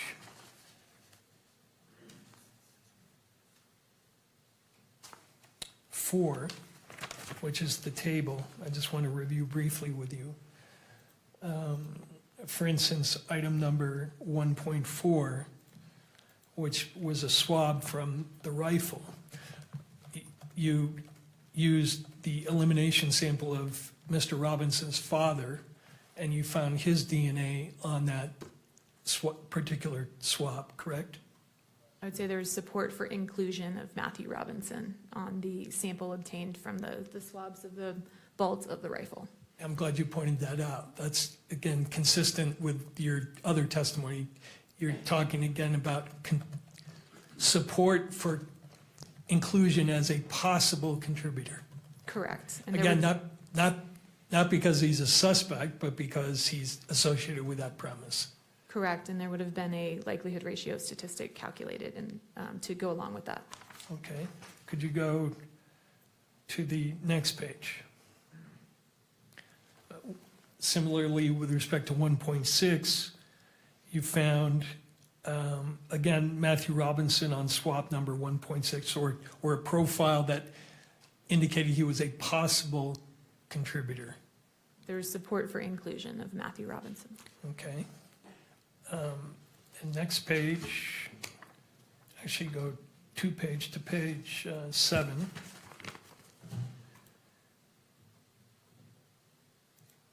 You found support for inclusion of Lance Twiggs on swabs of buttons of a Dremel tool, correct? Correct. And going back to what we were talking about before, if a person named Lance Twiggs lived in that residence, came into contact with Tyler Robinson, and then touched a button on a Dremel tool, you'd expect Mr. Robinson and Mr. Twiggs's DNA to be on there, right? Or you could. It's reasonable to assume that anyone living in the household could have contributed to DNA on an object found in that household. And similarly, you found profiles to suggest support for inclusion of Mr. Twiggs on other areas of the Dremel tool, correct? Correct. Okay. Now, the last area I want to ask you about is, you're familiar with something called NGS? Yes. What is NGS? NGS stands for Next Generation Sequencing. It's a DNA technique that sequences your DNA, so it looks at the individual sequence of your DNA. And is it true that in your field, that whole area of NGS is something that's at the forefront of everybody's attention? For instance, when you go to seminars and you look at the presentations, there's a lot of talk about NGS, right? That's correct. Yes, it's a newer technique. And is it being developed by ATF as a technique that's going to be used or has been used? Not at this time, no. And is there plans to do that? Not at this time, no. Okay. Do you know if other labs have implemented it? I believe there may be some laboratories in the United States that have it in use, but I wouldn't have direct knowledge of that. Now, you used a program in this case called STR Mix, correct? Correct. And that's sold by a company in New Zealand, that software? Correct.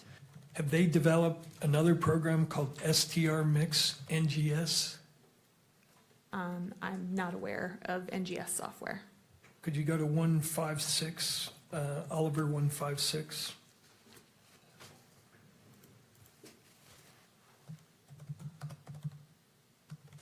Let me know when you're there.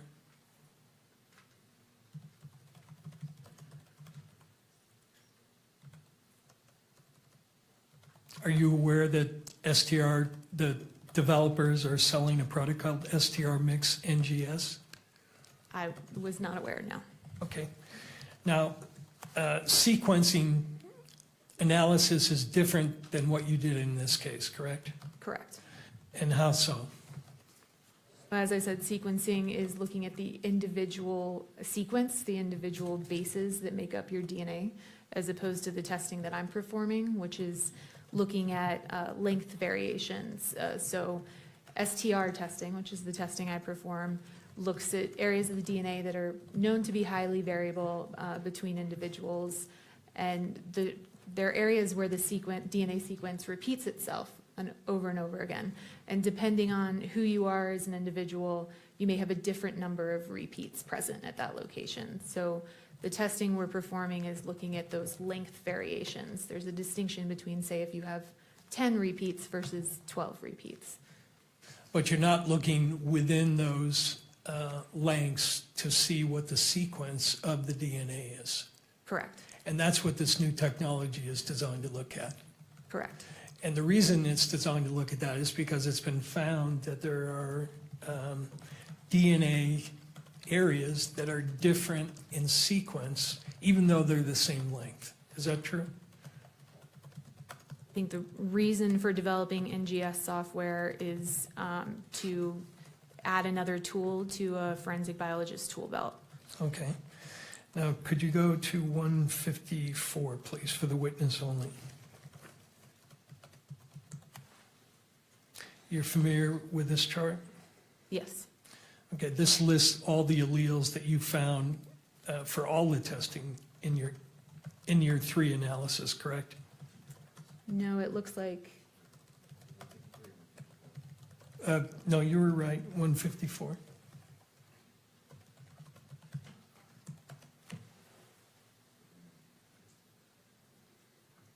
Yeah, this is one, what's the exhibit on this? This is 154 in the second page. Okay. You're familiar with this chart, right? I've reviewed the first page of this chart. I have Sure. not reviewed the entire Go to thing. the first page. This lists the alleles that you found, correct? For the known samples, yes. Okay, now go to the second page. And is it true that for the alleles of interest in this case, one of the alleles of interest is at the D3 location, allele 17? One of the locations that we look at on the DNA strand is called D3. That's a location, yes. Right, and in this case, the 17 allele is important because Mr. Robinson had a 17 allele, correct? Correct. And some of the evidence had a 17 allele. Correct. At that location. Correct. So as I understand the way you do this, you look and compare whether those are the same number, basically. I wouldn't state that's how we do our comparison. So it's not just number matching. We're using STRmix, the STARmix software, in order to perform an analysis of the software that looks at the possibilities for a DNA profile and make comparison to the knowns that way. We aren't using a chart and just doing number matching. Yeah, and I wasn't suggesting you did, but you're looking at the alleles and measuring the peaks, and it's a fairly sophisticated process, correct? Correct. But the bottom line is you're comparing alleles one against another. Correct. So if a person is a 1717 and the evidence sample is a 1717, you're looking at that comparison. Correct. And again, measuring only length. Correct.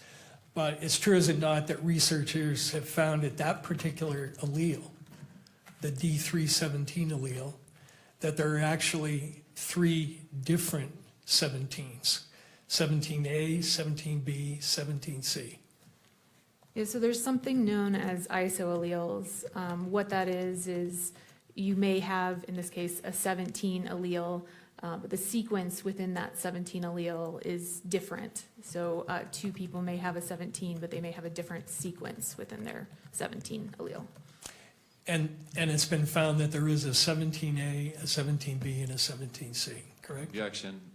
Relevance to the probable cause hearing. At this point, I think we've once again gone beyond probable cause, and based on Mr. Grunlander's argument, I would invoke his argument here in the case law that he referenced, and I object to this question. Let me withdraw the question, reframe it, and move beyond it. All right, so I'll sustain the objection. It will be reframed, and we'll go from there.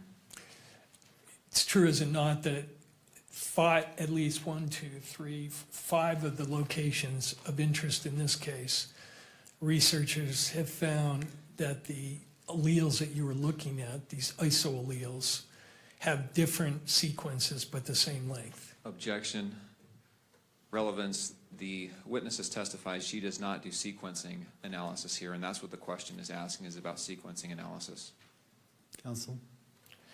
The point, though, is that her testing cannot distinguish between these isoalleles, and therefore it goes to the weight of the comparisons. But if she didn't do that?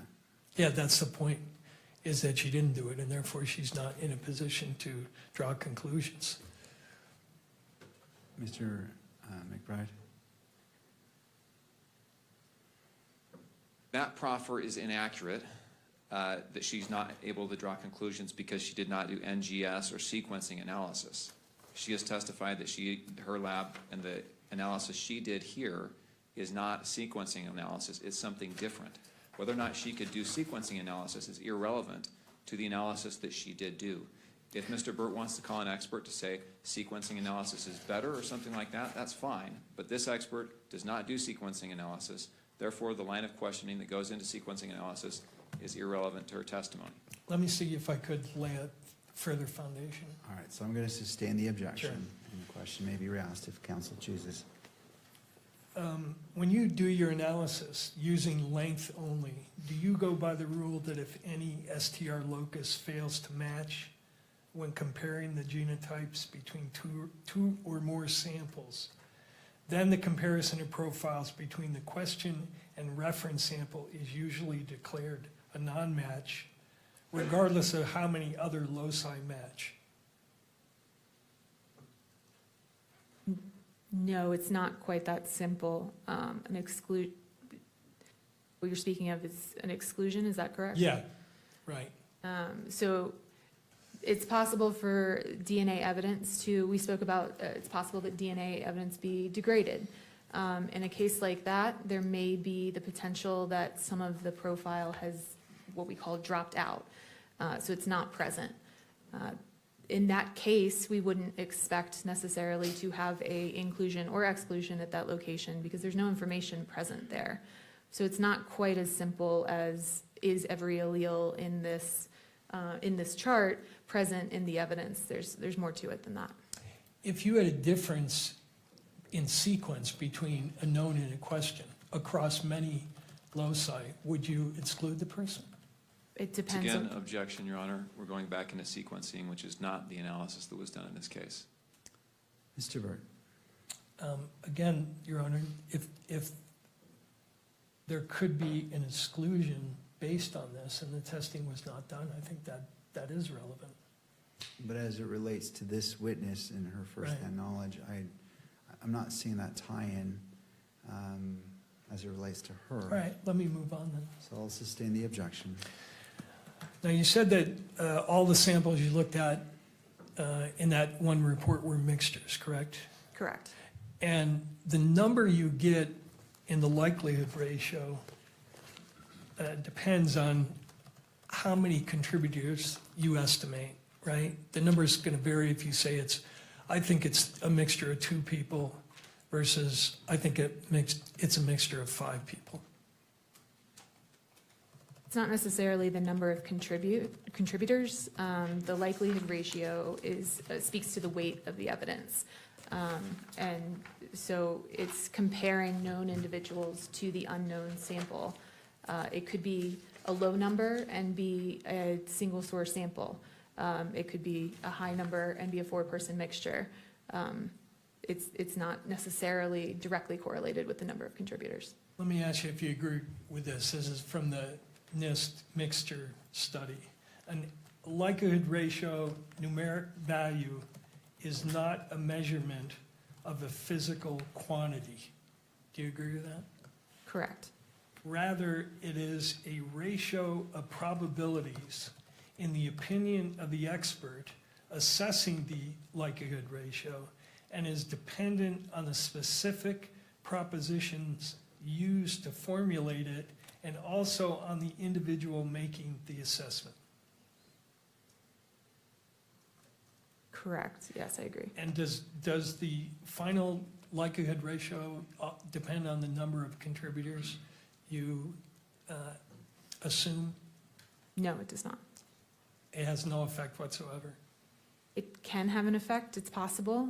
It's possible multiple other factors could contribute to the likelihood ratio. Is it somehow difficult to figure out how many contributors there are in a sample? I guess I would say that I use my my training, education, and experience in order to determine the number of contributors present in a profile. Well, I noticed throughout your report you used the phrase, for instance, with regard to the 1.2 sample, the profile consistent with at least five contributors, at least one of which is male. And for 1.1 you say, the profile is consistent with at least 4 contributors. I assume by the word at least, you're signaling that it could be more. Correct. And as the number of people to a mixture increases, the difficulty in sorting out that mixture increases as well, correct? Correct. I noticed in your standard operating procedure, there's some guidance on interpreting 3-person mixtures. Familiar with that, right? Yes. And it says, and correct me if I'm wrong, approximately 70% of 4-person mixtures present as 2 or 3-person mixtures, based solely on number of alleles present. It's possible for them to present, yes. Well, it doesn't say it's possible. It says, for example, approximately, in all cases, assuming a mixture as a result of the combination of 3 people must be done with caution. For example, approximately 70% of 4-person mixtures present as 2 or 3-person mixtures, based solely on number of alleles present. You said you're referencing my SOP? Yes. Is it possible for me to take a look at it? Sure. Your Honor, I'm going to object at this point. The point that defense counsel is getting at is made in the last answer, which is that the difficulty of sorting out mixtures increases as the number of contributors increases. That's all understood, but that has nothing to do with probable cause determination. Even if it's difficult, the inferences and the evidence is weighed in the favor of the state. The court cannot weigh the difficulty in determining this evidence. Is it fair for a trier of fact at a jury? Sure it is. But we're now getting into weight issues that are relevant for a jury, but not for this court. Well, he's implying there's going to be an extended discussion. I have one question which he wants to look at her manual to make sure it's in there. So, and then I'm done. All right, I'll allow this question, so I'll overrule the objection. She may review the material and so could you bring up question could be rephrased. One, exhibit Oliver 148. This is your SOP document, correct? Correct. And then go to page 83.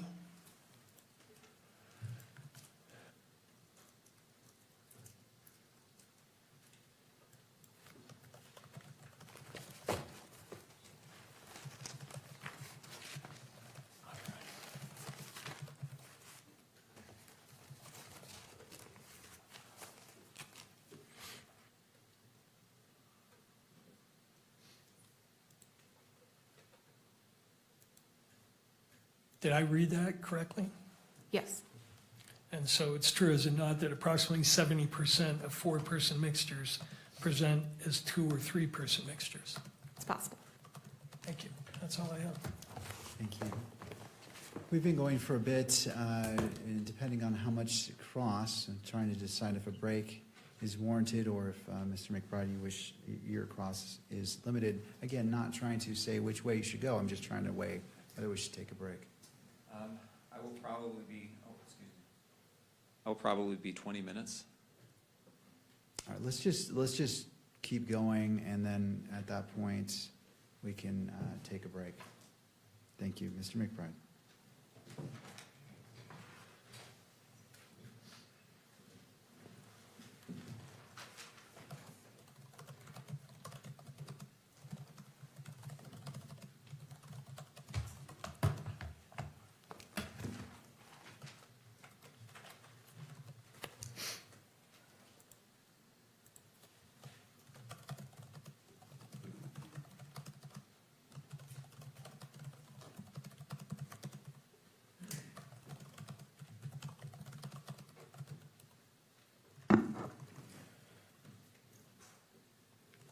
Good morning. Morning. Is your lab accredited? Yes, it is. What does that mean? So our laboratory goes through a voluntary accreditation process where a external third party comes in and audits our laboratory to a set of standards. Specifically, the ATF laboratory is accredited, and specifically the DNA section of the ATF laboratory is accredited to 2 sets of standards. One is an international set of standards called ISO 17025 for testing laboratories, and additionally, a DNA-specific set of standards put forth by the FBI. Does the accreditation require that the methodologies you use be validated? Yes. The methodologies used in this case have been accepted by courts across the country, correct? Correct. Does the accreditation require that forensic biologists like yourself satisfy certain qualification standards? Yes, we're required to perform competency testing prior to participating in casework, and additionally, we participate in twice a year proficiency testing. And do you satisfy the competency and qualification standards required by accreditation? Yes. And at the time you did the testing in this case, did you satisfy those standards? Yes. Moving to your opinions, where on the firearm did you find evidentiary support for the inclusion of Tyler Robinson? There were several locations. I'd have to refer to my report. Okay, would you look at your report, and this is, it looks like report number, or exhibit number 30. If we can pull that up, just for the witness.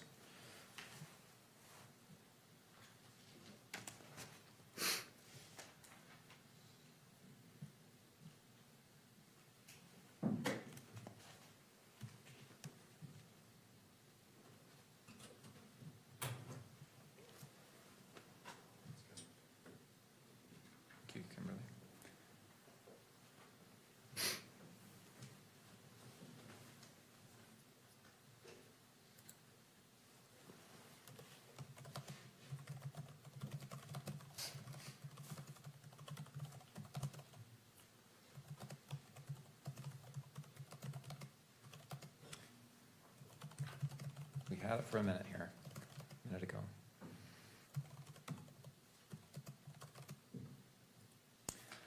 Okay, if we could go to page number 2, please. Will you just list off the areas of that firearm where there was support for, evidentiary support for inclusion of Tyler Robinson? The swabs of the stock and grips of rifle, the swabs of the butt plate of rifle, swabs of the trigger and trigger guard of rifle with possible ridge detail / smudging, the swabs of the bolt of the rifle with possible ridge detail / smudging, and the swabs of the forend of the rifle. We go to page 3. Swabs of the barrel of the rifle with possible ridge detail / smudging, the swabs of possible ridge detail / smudging on the optical accessory. And page 4. The swabs of the protected underside of the receiver of the rifle after disassembly. The swabs of one 30-06 cartridge case. The swabs of one 30-06 cartridge. And the swabs of one 30-06 cartridge. I want to ask you about a couple of those conclusions.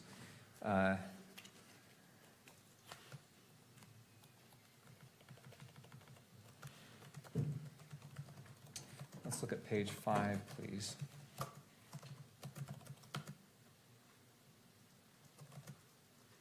And calculation number 3, exhibit 1.3, do you know where that swab was taken from? I'd have to refer back to page 2. Can we refer back to page 2, please, Kimberly? Thank you. 1.3 is the swabs of the trigger and trigger guard of the rifle. All right, going back to page 5.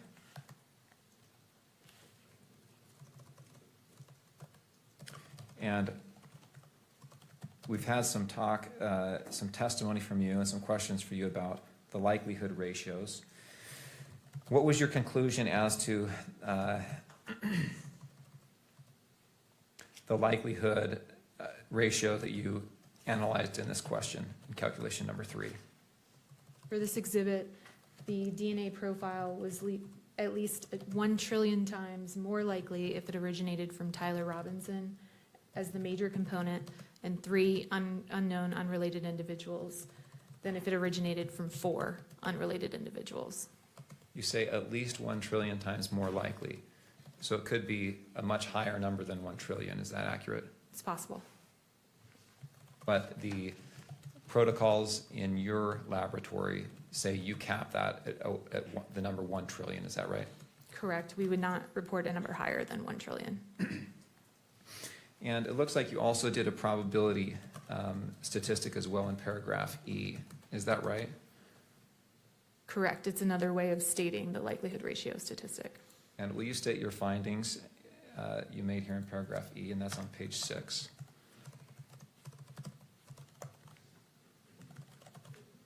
The probability of an unrelated individual in the population who has not contributed DNA to the sample yielding this level of support is less than 1 in a trillion.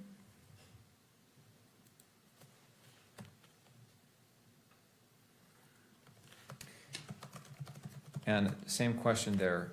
The trillion number, it could be far less than that, but you stop your calculations or the statistics at 1 trillion. Is that right? Correct. Let us move to page 7 with regard to statistical analysis calculation number 7. Now, do you remember what 1.3 or 1.13 and 2.1 are? I'd have to refer back to page 3, I believe. You could jump to page 3. Thank you, Kimberly. Page 4, sorry. Page 4. The 1.13 is the swabs of the protected underside of the receiver of the rifle after disassembly, and 2.1 is the swabs of 1.30-06 cartridge case. Now, did you do the swabs themselves? I did not.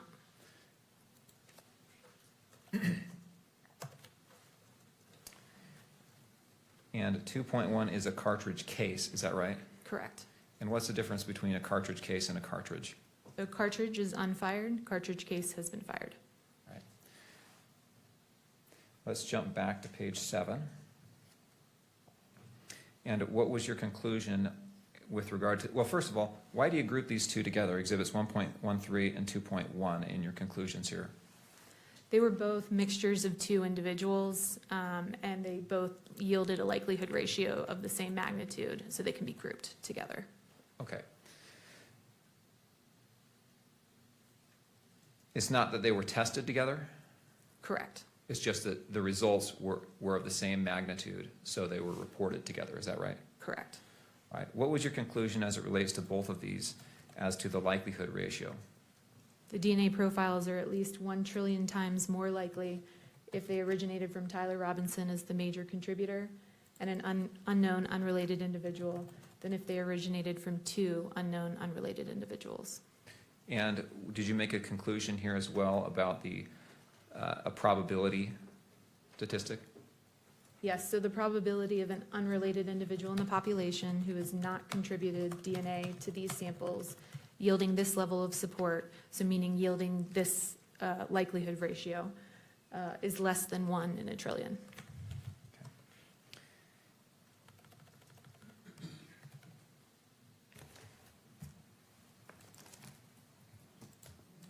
Nothing else. Mr. Burt.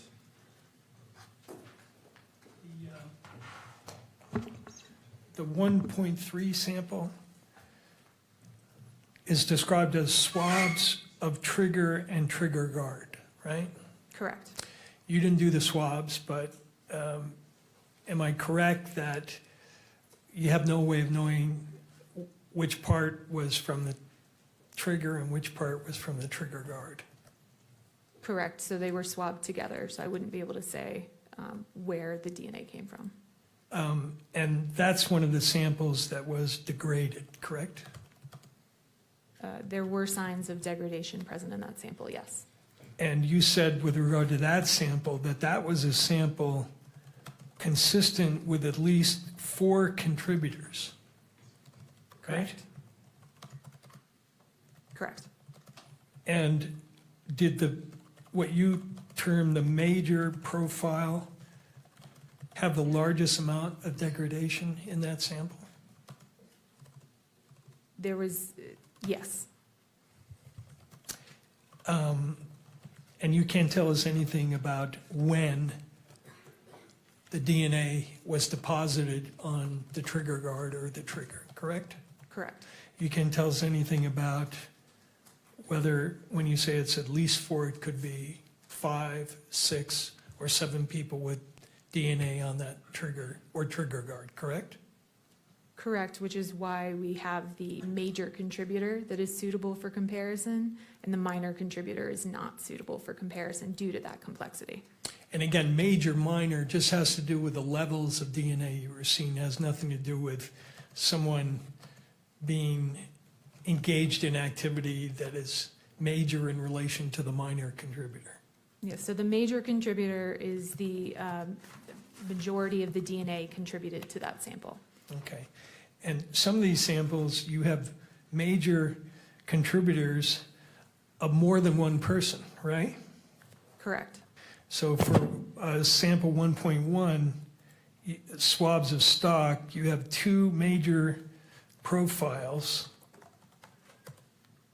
and there are at least 4 contributors on that sample, right?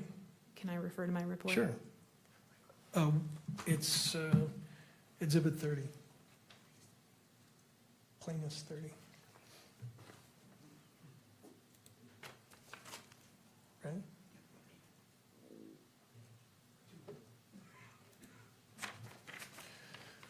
You said Exhibit 1.1?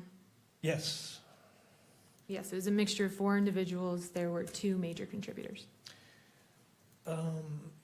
Okay.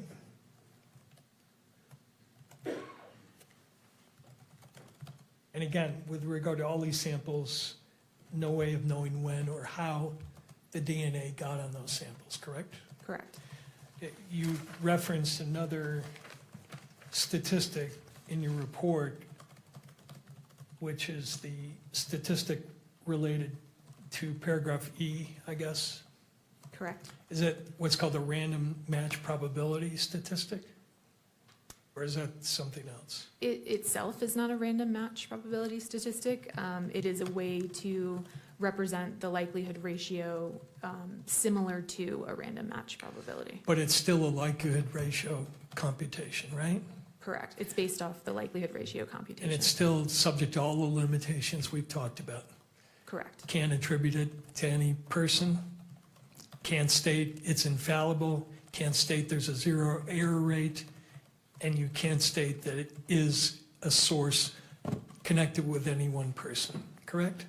Right. So part of not being able to state source attribution is the reason we report the likelihood ratio statistic. It speaks to the weight of the evidence.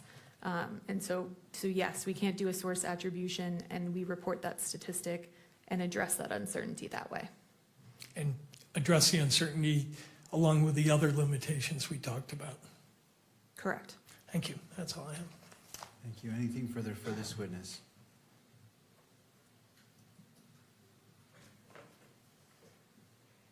No. All right. May this witness be excused. Yes. All right. Thank you, ma'am. You may step down. Anything further from defense? No, we have no further witnesses. All right. Returning to prosecution, anything further? No, Judge, we have no rebuttal evidence to present at this hearing. The state has no rebuttal evidence to present at this hearing. However, before we break, there is the matter that was discussed yesterday with respect to publishing in the courtroom Exhibit 12.1 so that the victim's family can observe that. Thank you. All right, do the parties wish to be heard as it relates to this briefly, and then the court will issue its ruling. Your Honor, I actually just want to make a quick record. We have advised Mr. Robinson of his right to testify at this hearing, and he is choosing to take our advice and not testify. Is that correct, Mr. Robinson? And I note that he's nodding in the affirmative. Thank you, Ms. Visser. All right. In regards to the outstanding issue about the publication of State's Exhibit 12.1 to the courtroom only, to persons here, any further input from any of the parties before the court issues its ruling? Jeff and I, on behalf of the victim, my understanding is you ruled yesterday that you were going to play it, that you did grant our request. So I don't know if we... Thank you.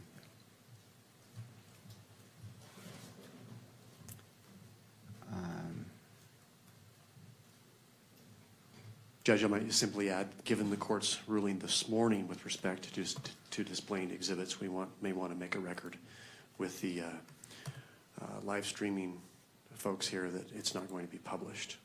Thank you. All right. Nothing further from any of the parties? Okay. Just updating some notes.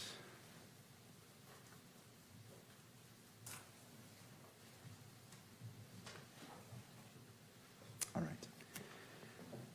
The court wishes to readdress yesterday's ruling in light of this morning's sanction as it relates to Exhibit 16. The court separately addressed that incident and imposed a sanction on the record.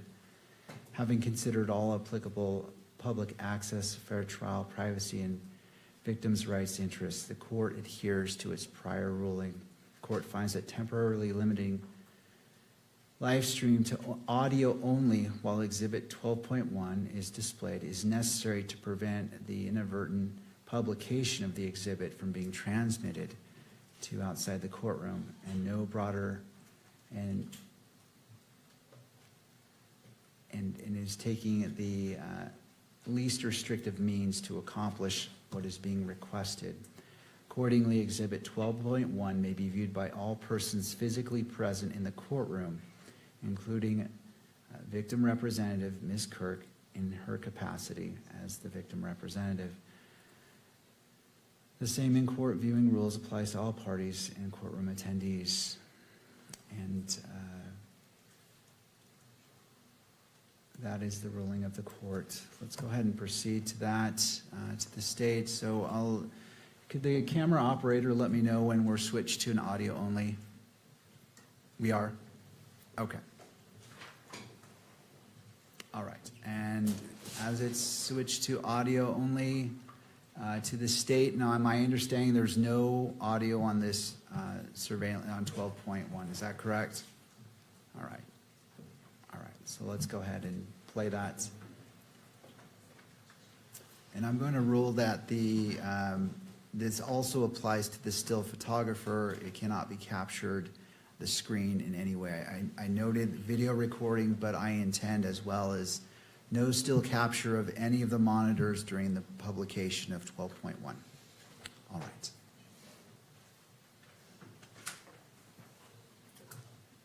And to the state, just let me know if you're ready. Let's go ahead and play it now.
right, and that concludes the playing of State's Exhibit 12.1. Video transmission may resume. Just let me know when that is live.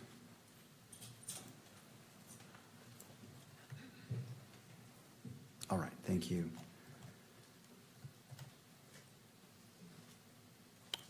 Does either party need the benefit of the record?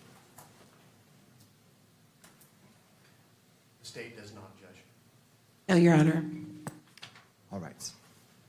So this preliminary hearing is continued to September 1st at 10 a.m. for an in-person hearing. The court will allocate up to 4 hours total for argument. That's encompassing both parties. Does the defense request that Mr. Robinson be physically present for that hearing? Yes, Your Honor. All right, we'll make the recording. Thank you. The court appreciates the professionalism, civility, and respect shown by counsel, the parties, and all persons in attendance throughout these proceedings. As there are no further matters before the court, this proceeding is adjourned until September 1st at 10 a.m. Good afternoon to you all. All right.